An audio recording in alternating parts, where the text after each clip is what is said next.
ಸ್ನೇಹಿತರೆ, ಈ ದಿನ.comನ ಅತಿ ಮುಖ್ಯವಾದ ಲೈವ್ ಚರ್ಚೆಗೆ ನಿಮಗೆಲ್ಲ ಸ್ವಾಗತ. ನೀವೀಗಾಗಲೇ ಗಮನಿಸಿರ್ಬೋದು, ನಿನ್ನೆ ನಮ್ಮ ರಾಜ್ಯದಲ್ಲಿ ಮೊಟ್ಟ ಮೊದಲ ಬಾರಿಗೆ ಸಾಂವಿಧಾನಿಕ ಬಿಕ್ಕಟ್ಟು ಎದುರಾಗುವ ಒಂದು ಸನ್ನಿವೇಶ ಬಂದಿದೆ ಅನ್ನೋ ಆತಂಕ ಸೃಷ್ಟಿಯಾಗಿತ್ತು. ಅನೇಕ ಮಾಧ್ಯಮಗಳು ಅದನ್ನು ವ್ಯಕ್ತಪಡಿಸಿದ್ರು. ಏನಂತಂದ್ರೆ, ರಾಜ್ಯಪಾಲರು, ರಾಜ್ಯ ಸರ್ಕಾರ ಏನು ಒಂದು ಭಾಷಣವನ್ನು ತಯಾರು ಮಾಡಿಕೊಟ್ಟಿತ್ತು, ಅದನ್ನ ತಾನು ಓದಲ್ಲ, ಸದನಕ್ಕೆ ಬರಲ್ಲ ಅನ್ನೋ ಮಾತುಗಳನ್ನ ಹೇಳಿದ್ರು ಅನ್ನೋ ಸುದ್ದಿ ಬರ್ತಾ ಇತ್ತು. ಈ ರೀತಿ ಆಗಿದ್ದಿದ್ರೆ ಒಂದು ದೊಡ್ಡ ಸಾಂವಿಧಾನಿಕ ಬಿಕ್ಕಟ್ಟು ಎದುರಾಗ್ತಾ ಇತ್ತು. ಈ ರೀತಿಯ ಸಾಂವಿಧಾನಿಕ ಬಿಕ್ಕಟ್ಟು ಇತ್ತೀಚಿನ ದಿನಗಳಲ್ಲಿ ಅಂದ್ರೆ ರಾಜ್ಯಪಾಲರು ಮತ್ತೆ ರಾಜ್ಯ ಸರ್ಕಾರಗಳ ನಡುವಿನ ತಿಕ್ಕಾಟ ನಡೀತಾ ಇದೆ. ಇದನ್ನು ನಾವು ಇತ್ತೀಚಿನ ದಿನಗಳಲ್ಲಿ ಹೆಚ್ಚಿನ ಮಟ್ಟದಲ್ಲಿ ಗಮನಿಸ್ತಾ ಇದ್ದೀವಿ ನಾವು. ಉದಾಹರಣೆಗೆ ತಮಿಳುನಾಡು ವಿಷಯದಲ್ಲೂ ತಮಿಳುನಾಡಿನ ಸರ್ಕಾರ ಸುಪ್ರೀಂ ಕೋರ್ಟ್ ಮೆಟ್ಲೇರಿದ್ದನ್ನ ನೀವು ಗಮನಿಸಿದ್ದೀರಾ. ಅದೇ ರೀತಿ ಕೇರಳದ ವಿಷಯದಲ್ಲಿ ಕೂಡ ಕೇರಳ ಸರ್ಕಾರ ಸುಪ್ರೀಂ ಕೋರ್ಟ್ನ ಮೆಟ್ಲನ್ನ ಏರಿತ್ತು. ಈ ರೀತಿಯ ಒಂದು ಸನ್ನಿವೇಶ ಕರ್ನಾಟಕದಲ್ಲೂ ಸೃಷ್ಟಿಯಾಗಬಹುದು ಅನ್ನೋ ಆತಂಕ ನಿನ್ನೆ ಎದುರಾಗಿತ್ತು. ಇವತ್ತು ಜಂಟಿ ಅಧಿವೇಶನ ಶುರುವಾದಾಗ ರಾಜ್ಯಪಾಲರು ಬಂದು ಭಾಷಣ ಓದಿಲ್ಲ, ಆದ್ರೆ ಸದನಕ್ಕೆ ಬಂದಿದ್ದಾರೆ. ಜಂಟಿ ಅಧಿವೇಶನದಲ್ಲಿ 2 ಮಾತುಗಳನ್ನ ಮಾತ್ರ ಮಾತಾಡಿ ನಿರ್ಗಮಿಸಿದ್ದಾರೆ. ಈ ಒಂದು ಹಿನ್ನೆಲೆ ಒಳಗಡೆ ನಾವು ರಾಜ್ಯಪಾಲರ ಕರ್ತವ್ಯ ಏನು, ರಾಜ್ಯ ಸರ್ಕಾರ ಭಾಷಣ ಸಿದ್ಧಪಡಿಸಿದೆ ಅಂದ್ರೆ ಏನಂತ, ಮತ್ತು ರಾಜ್ಯಪಾಲರು ಈ ರೀತಿ ತಾನು ಭಾಷಣವನ್ನ ಓದಲ್ಲ ಅಂತನೋ ಅಥವಾ ಭಾಷಣದಲ್ಲಿ ಕೆಲವು ಪ್ಯಾರಾಗಳನ್ನ ತೆಗೀರಿ ಅಂತ ಹೇಳಿದ್ದು ಏನು ವರದಿಯಾಗಿತ್ತು, ಈ ರೀತಿ ಹೇಳುವ ಒಂದು ಅಧಿಕಾರ ಅಥವಾ ಅವರ ಅಧಿಕಾರದ ಒಳಗಡೆ ಅದು ವ್ಯಾಪ್ತಿಯೊಳಗಡೆ ಅದು ಬರುತ್ತಾ, ಮತ್ತು ರಾಜ್ಯಪಾಲರು ಆಯ್ಕೆ ಆಗಿರುವಾಗ ಅವರ ಕರ್ತವ್ಯಗಳೇನಾಗಿರ್ತದೆ, ರಾಜ್ಯ ಸರ್ಕಾರದ ಕರ್ತವ್ಯಗಳು ಏನಾಗಿರ್ತದೆ, ಇವೆಲ್ಲವನ್ನ ನಾವು ಇವತ್ತಿನ ಲೈವ್ ಚರ್ಚೆಯಲ್ಲಿ ನಾವು ತಿಳ್ಕೊಳ್ಳೋಣ. ಈ ಚರ್ಚೆಯಲ್ಲಿ ಎಲ್ಲ ವಿಷಯಗಳನ್ನ ನಮಗೆ ತಿಳಿಸ್ಕೊಡ್ಲಿಕ್ಕೆ ನಮ್ಮ ಜೊತೆ ರಮೇಶ್ ಕುಮಾರ್ ಅವರಿದ್ದಾರೆ. ನಿಮಗೆ ಗೊತ್ತಿದೆ, ರಮೇಶ್ ಕುಮಾರ್ ಅವರು ಮಾಜಿ ಮಂತ್ರಿಗಳು, ಮಾಜಿ ಸ್ಪೀಕರ್ ಅಷ್ಟೇ ಅಲ್ಲ, ಅವರು ಒಂದು ಸದನ ನಡೆಯುವ ರೀತಿ ಮತ್ತು ಸಾಂವಿಧಾನಿಕ ಕರ್ತವ್ಯಗಳು ಯಾರ್ಯಾರ್ದು ಏನಿರ್ತದೆ, ಮತ್ತೆ ಒಂದು ರಾಜ್ಯ ಸರ್ಕಾರ ಹೇಗಿರಬೇಕು, ಮತ್ತೆ ಸದನವನ್ನು ಮುಖ್ಯವಾಗಿ ನಡೆಸಬೇಕಾದಂಥ ರೀತಿ ಏನು, ಸದನ ನಡೆಸಬೇಕಾದ್ರೆ ಅಲ್ಲಿರ್ತಕ್ಕಂಥ ಪ್ರತಿಯೊಬ್ಬರ, ಒಬ್ಬ MLA ಆಗಿರಲಿ, MLC ಆಗಿರಲಿ, ಮಂತ್ರಿಗಳಾಗಿರಲಿ, ಸ್ಪೀಕರ್ ಆಗಿರಲಿ, ರಾಜ್ಯಪಾಲರಾಗಿರಲಿ, ಪ್ರತಿಯೊಬ್ಬರ ಕರ್ತವ್ಯ ಏನಾಗಿರುತ್ತೆ ಅನ್ನೋದನ್ನ ಆಳವಾಗಿ ತಿಳ್ಕೊಂಡಂಥವ್ರು ಅವರು ನಮ್ಮ ಜೊತೆ ಇದ್ದಾರೆ. ಸರ್, ಈ ಚರ್ಚೆಗೆ ತಮಗೆ ಸ್ವಾಗತ.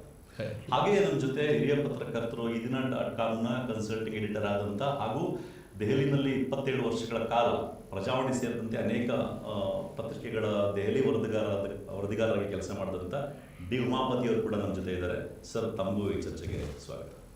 ಮೊದಲನೇದಾಗಿ ಸರ್, ಈಗ ರಾಜ್ಯಪಾಲರು ಬಂದಿದ್ದ ವಿಷಯ ಏನು ಅಂತಂದ್ರೆ, ರಾಜ್ಯಪಾಲರು ಈ ಭಾಷಣವನ್ನ, ರಾಜ್ಯ ಸರ್ಕಾರ ತಯಾರು ಮಾಡಿದಂಥ ಭಾಷಣವನ್ನ ಓದಲಿಕ್ಕೆ ನಿರಾಕರಿಸಿದ್ರು ಅನ್ನೋ ಸುದ್ದಿ ಬಂದಿತ್ತು. ಈ ರೀತಿ ರಾಜ್ಯ ಸರ್ಕಾರ ಭಾಷಣವನ್ನು ತಯಾರು ಮಾಡಿದಾಗ ಅದನ್ನ ಜಂಟಿ ಅಧಿವೇಶನದಲ್ಲಿ ರಾಜ್ಯಪಾಲರು ಬಂದು ನಾನು ಓದಲ್ಲ ಅನ್ನ ಹೇಳಿದ್ರು ಅಂತ ಸುದ್ದಿ ಏನು ಬಂತು. ರಾಜ್ಯಪಾಲರ ಕರ್ತವ್ಯ ಏನಿದೆ ಈ ವಿಷಯ, ರಾಜ್ಯಪಾಲರ ರೀತಿ ಹೇಳಬಹುದಾ, ಅಥವಾ ಭಾಷಣ ಬರ್ಕೊಟ್ಟಾಗ ಭಾಷಣದ ಭಾಗಗಳಿಗೆ ಆಕ್ಷೇಪ ವ್ಯಕ್ತಪಡಿಸಬಹುದಾ? ರಾಜ್ಯಪಾಲರಾದವರು ರಾಷ್ಟ್ರಪತಿಗಳಿಂದ ಸಂಬೋಧಿತರಾಗಿ ವಾರಂಟ್ ಹೊರಡಿಸಿದ ಮೇಲೆ ಅವರ ಸೀಲ್ ಮುದ್ರಣ ಹೊಂದಿ ರಾಜ್ಯಾಂಗದ ಪ್ರತಿನಿಧಿಯಾಗಿ ರಾಜ್ಯಕ್ಕೆ ಬರ್ತಕ್ಕಂಥ ಒಬ್ಬ ವ್ಯಕ್ತಿ. ಅವರು ಕೇಂದ್ರ ಸರ್ಕಾರದ ಪ್ರತಿನಿಧಿ ಅಲ್ಲ. ಕೇಂದ್ರ ಸರ್ಕಾರ ಇದರಲ್ಲಿ ಯಾರು ರಾಜ್ಯಪಾಲರಾಗಿ ಹೋಗಬೇಕು ಅನ್ನೋದನ್ನು ಅವ್ರು ಪರಿಶೀಲನೆ ಮಾಡ್ತಾರೆ. ನೋಡಲ್ ಏಜೆನ್ಸಿ ಅವರು ಹೆಸರನ್ನು ರಾಷ್ಟ್ರಪತಿಗಳಿಗೆ ಕಳಿಸ್ಕೊಡ್ತಾರೆ. ಅವ್ರಿಗೆ ರೋಲೇ ಇಲ್ಲ ಅಂತ ನಾ ಹೇಳಲ್ಲ, ಆದರೆ ದೇ ಡೋಂಟ್ ಅಪಾಯಿಂಟ್. ಕೇಂದ್ರ ಸರ್ಕಾರ ಅಪಾಯಿಂಟ್ ಮಾಡೋದಿಲ್ಲ, ಅಪಾಯಿಂಟ್ ಮಾಡೋದು ರಾಷ್ಟ್ರಪತಿ. ಅವರಿಗೆ ಜವಾಬ್ದಾರಿಗಳನ್ನು ಸಂವಿಧಾನದಲ್ಲಿ ಬಹಳ ಸ್ಪಷ್ಟವಾಗಿ ಹೇಳ್ಬಿಟ್ಟಿದ್ದಾರೆ, ಏನು ಮಾಡಬಹುದು, ಏನು ಮಾಡಬಾರ್ದು. ನಾವು ಭಾರತ ದೇಶದಲ್ಲಿ ಸ್ವಾತಂತ್ರ್ಯ ಬಂದ ಮೇಲೆ ಬ್ರಿಟಿಷ್ ಪದ್ಧತಿಯನ್ನು, ಕಾಮನ್ವೆಲ್ತ್ ಪದ್ಧತಿಯನ್ನು, ಹೌಸ್ ಆಫ್ ಕಾಮನ್ಸ್ ಆಧಾರವಾಗಿಟ್ಕೊಂಡು ನಮ್ಮ ಸಂಸದೀಯ ಪ್ರಜಾಪ್ರಭುತ್ವವನ್ನು ನಾವು ನಡೆಸ್ಕೊಂಡು ಹೋಗ್ತಾ ಇದ್ದೀವಿ. ಅದರ ಅನುಗುಣವಾಗಿ ಪ್ರತಿ ಹೊಸ ವರ್ಷ, ಇಂಗ್ಲಿಷ್ ವರ್ಷ ಜನವರಿ 1ಕ್ಕೆ ಶುರುವಾದರೆ ಎಲ್ಲ ರಾಜ್ಯ ವಿಧಾನಮಂಡಲಗಳು, ಕೆಲವು ಕಡೆ ಲೆಜಿಸ್ಲೇಚರ್ ಒಂದೇ ಇರುತ್ತೆ, ಕೆಲವು ಕಡೆ 2 ಇರುತ್ತೆ, ಮತ್ತು ಪಾರ್ಲಿಮೆಂಟ್ನಲ್ಲಿ ರಾಷ್ಟ್ರಪತಿಗಳು, ರಾಜ್ಯದಲ್ಲಿ ರಾಜ್ಯಪಾಲರು ಜಂಟಿ ಅಧಿವೇಶನವನ್ನು ಉದ್ದೇಶಿಸಿ ತಮ್ಮ ಭಾಷಣವನ್ನು ಮಾಡದೆ ಹೋದರೆ ಆ ವರ್ಷದಲ್ಲಿ ಅವರು ಯಾವ ಕಾರ್ಯಕ್ರಮಗಳನ್ನು ಕೈಗೊಳ್ಳೋದು ರಾಜ್ಯಾಂಗಬದ್ಧವಾಗಿ ಸಾಧ್ಯ ಇಲ್ಲ. ಅಂದ್ರೆ ಜಂಟಿ ಮೊದಲ ಅಧಿವೇಶನ ಅದರಿಂದ ಪ್ರಾರಂಭ ಆಗುತ್ತೆ. ಮಾಡ್ಲೇಬೇಕು, ಅದು ಅವ್ರ ಕರ್ತವ್ಯ. ಹೌದು. ಅಂದ್ರೆ ಸಂವಿಧಾನದ 176/1 175 ಇಂದ ಪ್ರಾರಂಭ ಆಗುತ್ತೆ. 175 ಅಲ್ಲಿ ಮೇ ಅಂತ ಹೇಳ್ತಾರೆ ಸಂವಿಧಾನದಲ್ಲಿ. ಆದರೆ 176 1 ಬಂದಾಗ ಕಡ್ಡಾಯವಾಗಿ ಸಂವಿಧಾನಬದ್ಧವಾಗಿ ಅವರು ಜಂಟಿ ಸದನವನ್ನು ಉದ್ದೇಶಿಸಿ ಮಾತನಾಡಲೇಬೇಕು. ಇದು ಅವರ ಕರ್ತವ್ಯ, ಮ್ಯಾಂಡೇಟರಿ ಆಬ್ಲಿಗೇಷನ್. ಈ ಭಾಷಣವನ್ನು ಅವರು ಓದುವಾಗ ಫಸ್ಟ್ ಸೆಂಟೆನ್ಸ್ ನನ್ನ ಸರ್ಕಾರ ಅಂತ ಹೇಳ್ತಾರೆ. ಅಂದ್ರೆ ರೆಪ್ರೆಸೆಂಟಿಂಗ್ ದ ಸ್ಟೇಟ್ ಗವರ್ಮೆಂಟ್. ಆ ಭಾಷಣ ಯಾರು ತಯಾರು ಮಾಡೋರು? ಗವರ್ನರ್ ಮೊದಲು ಕೂತ್ಕೊಂಡು ಮಾಡ್ಕೊಂಡು ಬರ್ತಾರ? ಮಾಡಕ್ಕೆ ಸಾಧ್ಯ ಇಲ್ಲ. ಯಾರು ಜನರ ಇಚ್ಛೆಯಂತೆ, ವಿಲ್ ಆಫ್ ಪೀಪಲ್, ಅಧಿಕ ಮತಗಳನ್ನು ಪಡೆದಿರ್ತಾರೆ, ಸಂಖ್ಯೆ ಹೊಂದಿರ್ತಾರೆ, ಸರ್ಕಾರವನ್ನು ರಚಿಸಿರ್ತಾರೆ, ಅವರಿಗೆ ಸಂವಿಧಾನಬದ್ಧವಾಗಿ ಇದೇ ರಾಜ್ಯಪಾಲರು ಪ್ರಮಾಣ ವಚನವನ್ನು ಬೋಧಿಸಿರ್ತಾರೆ ಮುಖ್ಯಮಂತ್ರಿಯಾಗಿ. ನಂತರ ಎಲ್ಲ ಮಂತ್ರಿಗಳು, ಎಲ್ಲ ಸಚಿವ ಸಂಪುಟದ ಸದಸ್ಯರಿಗೆ, ಮುಖ್ಯಮಂತ್ರಿಗಳಿಗೆ ಪ್ರಮಾಣ ವಚನವನ್ನು ಬೋಧಿಸ್ತಕ್ಕಂಥ ಅಧಿಕಾರ ರಾಜ್ಯಪಾಲರಿಗಿರುತ್ತೆ. ರಾಜ್ಯಪಾಲರಿಗೆ ಯಾರು ಅಧಿಕಾರ ವಹಿಸಿಕೊಡೋರು, ಪ್ರಮಾಣ ವಚನ ಬೋಧಿಸೋರು? ಆ ರಾಜ್ಯದ ಮುಖ್ಯ ನ್ಯಾಯಾಧೀಶರು. ಒಂದು ವೇಳೆ ಮುಖ್ಯ ನ್ಯಾಯಾಧೀಶರು ಇಲ್ಲದೆ ಇದ್ದರೆ, ನಿವೃತ್ತರಾಗಿದ್ದರೆ, ಖಾಲಿ ಇದ್ದರೆ, ಆ ನ್ಯಾಯಾಲಯದ, ರಾಜ್ಯದ ಶ್ರೇಷ್ಠ ನ್ಯಾಯಾಲಯದ ಅತ್ಯಂತ ಹಿರಿಯ ನ್ಯಾಯಾಧೀಶರಾಗಿರ್ತಾರೆ, ಅವ್ರು ಬಂದು ಹೇಳ್ತಾರೆ. ಅಂದರೆ ಇದು ಲಿಂಕ್ ಹೇಗಿದೆ ಅಂದರೆ, ಸಂವಿಧಾನ ಸೆಂಟರ್ ಪಾಯಿಂಟ್, ಸಂವಿಧಾನಬದ್ಧವಾಗಿ ಬರಬೇಕು. ಅದರಲ್ಲಿ ಸ್ಪಷ್ಟವಾಗಿ ಹೇಳ್ತಾರೆ, ಈ ಭಾಷಣ ಏನು ರಾಜ್ಯಪಾಲರು ಜಂಟಿ ಸದನಕ್ಕೆ ಹೇಳಬೇಕು, ಅದನ್ನು ಅವರು ಸಚಿವ ಸಂಪುಟದವರು ತಯಾರು ಮಾಡಿಕೊಡ್ತಕ್ಕಂತಹ ಭಾಷಣವನ್ನೇ ಓದಬೇಕಾಗುತ್ತೆ. ಸಚಿವ ಸಂಪುಟದವರು ತಮ್ಮ ಉದ್ದೇಶಗಳು, ತಮ್ಮ ಸಾಧನೆಗಳು, ತಮ್ಮ ಅನಿಸಿಕೆಗಳು, ಈ ಎಲ್ಲ ವಿಚಾರಗಳನ್ನು ಸಚಿವ ಸಂಪುಟದಲ್ಲಿ ಸುದೀರ್ಘವಾಗಿ ಚರ್ಚೆ ಮಾಡಿ ಮುಖ್ಯಮಂತ್ರಿಗಳಿಗೆ ಅಧಿಕಾರ ಕೊಡ್ತಾರೆ. ಆ ಕೈರಾಗಿ ನೀವು ರೆಡಿ ಮಾಡಿ, ನಮ್ದೆಲ್ಲರದ್ದು ಒಪ್ಪಿಗೆ ಇದೆ, ನಿಮಗೆ ಆ ಅಧಿಕಾರವನ್ನು ಕೊಟ್ಟಿದ್ದೇವೆ ಅಂತ.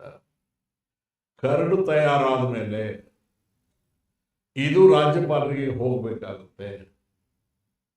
ರಾಜ್ಯಪಾಲರು ಅದನ್ನು ನೋಡಿ ಒಪ್ಪಿ ಕಳಿಸಿದ ಆದಮೇಲೆ ದಿನಾಂಕ ಇವರೇನು ಸಚಿವ ಸಂಪುಟದಲ್ಲಿ ತೀರ್ಮಾನ ಮಾಡಿರ್ತಾರೆ, ಇಂಥ ದಿವಸಕ್ಕೆ ರಾಜ್ಯಪಾಲರು, ಗಣವೆತ್ತ ರಾಜ್ಯಪಾಲರು ಜಂಟಿ ಅಧಿವೇಶನವನ್ನು ಉದ್ದೇಶಿಸಿ ಭಾಷಣ ಮಾಡ್ತಾ ಇರೋದನ್ನ ಸಾರ್ವಜನಿಕರಿಗೆ ತಿಳಿಸ್ತಾರೆ. ಇದಾದ ಮೇಲೆ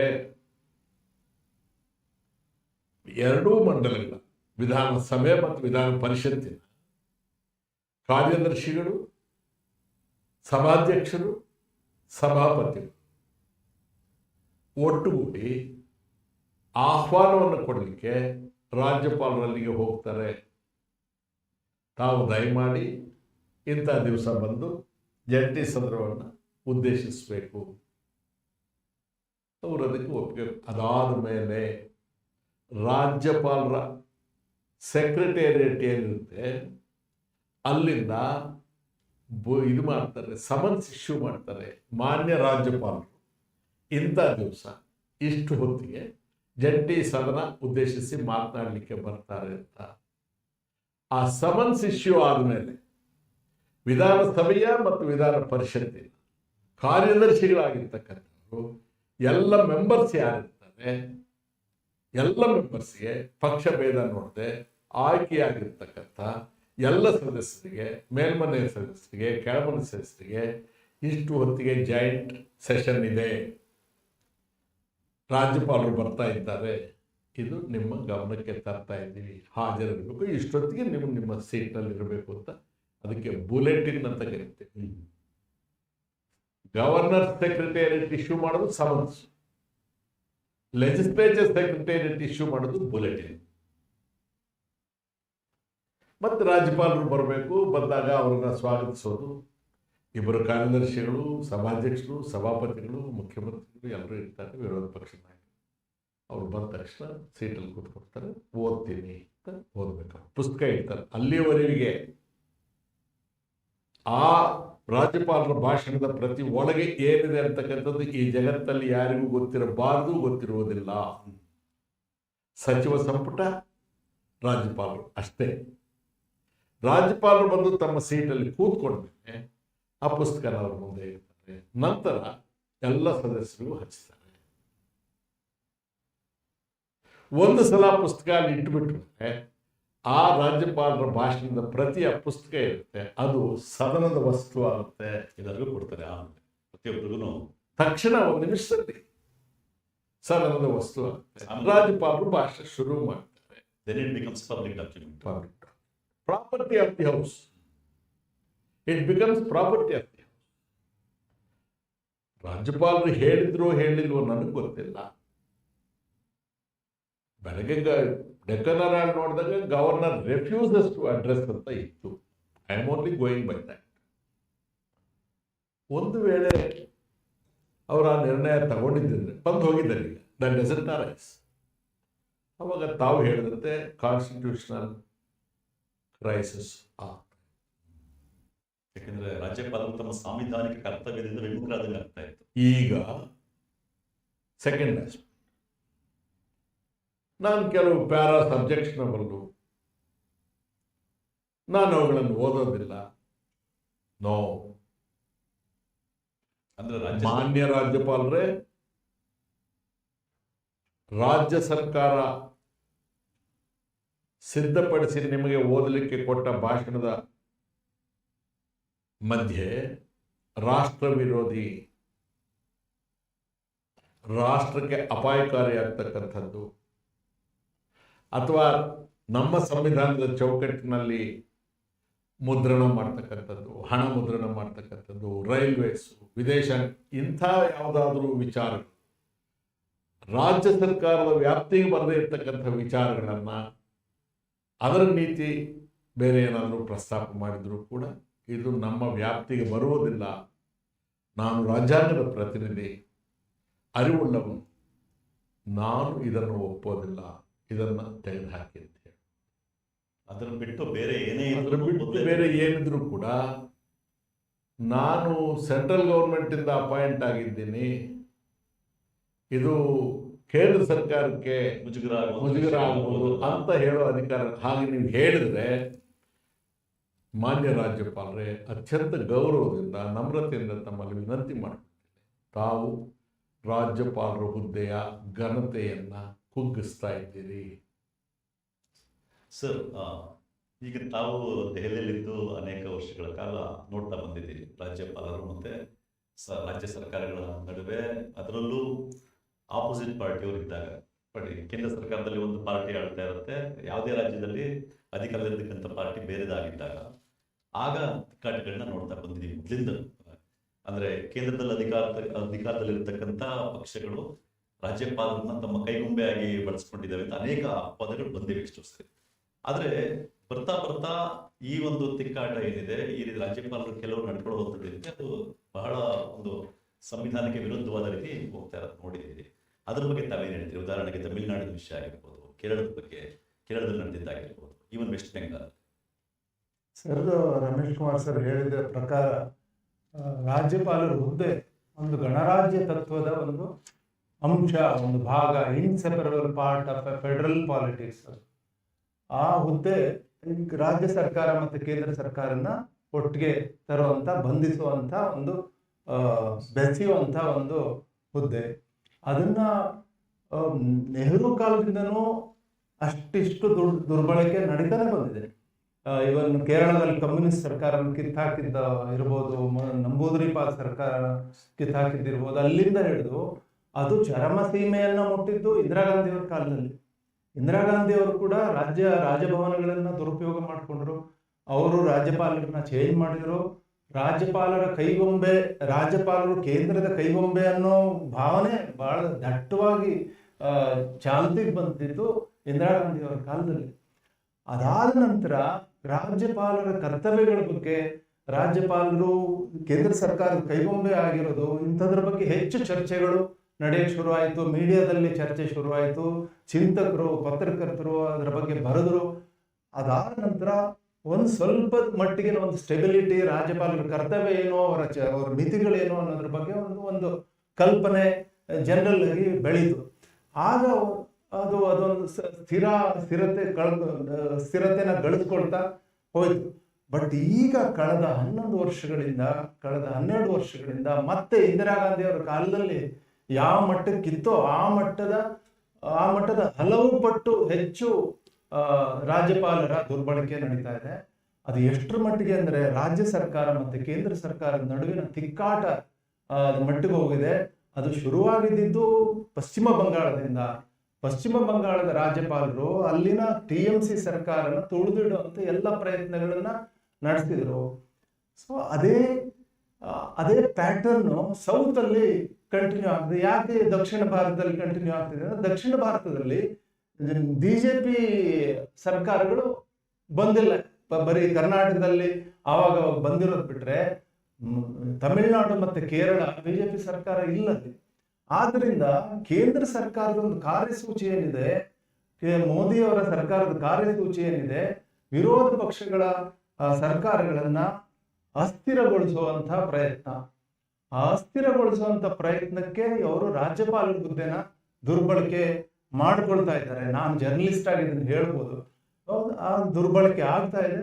ಇತ್ತೀಚಿನ ವರ್ಷಗಳಲ್ಲಿ ಬಹಳ ಜಾಸ್ತಿ ಆಗ್ತಿದೆ. ಅದು ಎಷ್ಟರ ಮಟ್ಟಿಗೆ ಆಗ್ತಿದೆ ಅಂತಂದ್ರೆ, ಅನ್ಫಾರ್ಚುನೇಟ್ಲಿ, ದುರದೃಷ್ಟವಶಾತ್ ಮೋದಿ ಸರ್ಕಾರಕ್ಕೆ ಇದು ತಿಳಿತಾ ಇದೆಯೋ ಇಲ್ವೋ ಗೊತ್ತಿಲ್ಲ. ಅದು ಒಂದು ಪರೋಕ್ಷವಾಗಿ ಒಂದು ರಾಜ್ಯದ ಜನರನ್ನ, ಒಂದು ಸೀಮೆಯ ಜನರನ್ನ, ಅದು ನಮ್ಮ ರಾಜ್ಯ ವರ್ಷದ ಕೇಂದ್ರ ಸರ್ಕಾರ ಅನ್ನೋ ಮಟ್ಟಕ್ಕೆ ಅದು ಪ್ರಾದೇಶಿಕತೆಗೆ, ಪ್ರಾದೇಶಿಕ ಭಾವನೆ ಮೂಡೋಕ್ಕೆ ಅವರು ಆ ವಾತಾವರಣ ಸೃಷ್ಟಿ ಮಾಡ್ತಿದ್ದಾರೆ. ಇದನ್ನ ಅವ್ರು ಅರ್ಥ ಮಾಡ್ಕೋಬೇಕು. ಇದನ್ನ ಒಂದು ಅತಿರೇಕಕ್ಕೆ ತಗೊಂಡೋದ್ರೆ ಕಡೆಗೆ ಪ್ರಾದೇಶಿಕ ಭಾವನೆ ಬಲಿತಾ ಹೋಗುತ್ತೆ. ಇದನ್ನು ಕೇಂದ್ರ ಸರ್ಕಾರ ಅರ್ಥ ಮಾಡ್ಕೋಬೇಕು. ಇದೇನೆ ತಮಿಳುನಾಡಲ್ಲಿ ನಡೆದಿದ್ದು. RN ರವಿ ಕಳೆದ 3 ವರ್ಷಗಳಿಂದ ಅವರು ಬರ್ತಾರೆ, ಓದೋದಿಲ್ಲ, ರೆಫ್ಯೂಸ್ ಮಾಡ್ತಾರೆ, ವಾಕೌಟ್ ಮಾಡ್ತಾರೆ. ಅದು ಜಸ್ಟ್ ಎಸ್ಕೇಪ್. ಯಾಕೆ ಪ್ರತಿ ಸಾರಿ ಬರ್ತಾರೆ ಹೋಗ್ತಾರೆ? ಅವರು ಬರ್ದೇ ಇರ್ಬೋದಲ್ಲ.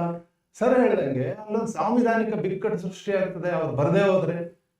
ಆ ಸಾಂವಿಧಾನಿಕ ಬಿಕ್ಕಟ್ಟನ್ನು ಚರಮಸೀಮೆಗೆ ತಗೊಂಡೋಗ್ಬಾರ್ದು ಅನ್ನೋ ಒಂದು ದೃಷ್ಟಿಯಿಂದ ಬಂದ್ಬಿಟ್ಟು ಆ ಔಪಚಾರಿಕತೆಯನ್ನು ನೆರವೇರಿಸ್ಬಿಟ್ಟು ಅವ್ರು ಹೊರಟೋದ್ಮೇಲೆ ಏನ್ ಮಾಡ್ತಾರೆ, ಆ ತಮಿಳುನಾಡಿನ ಸ್ಪೀಕರ್ ಆ ಭಾಷಣನ ಓದ್ಬಿಟ್ಟು ಪ್ರೊಸೀಡಿಂಗ್ಸ್ ಅಲ್ಲಿ ಅವರು ದಾಖಲು ಮಾಡ್ತಾ ಇದ್ದಾರೆ. ಈ ಭಾಷಣ ಓದಲಾಯಿತು ಅಂತೇಳಿ ಅವರು ಅದನ್ನ ದಾಖಲು ಮಾಡ್ತಾ ಬಂದಿದ್ದಾರೆ.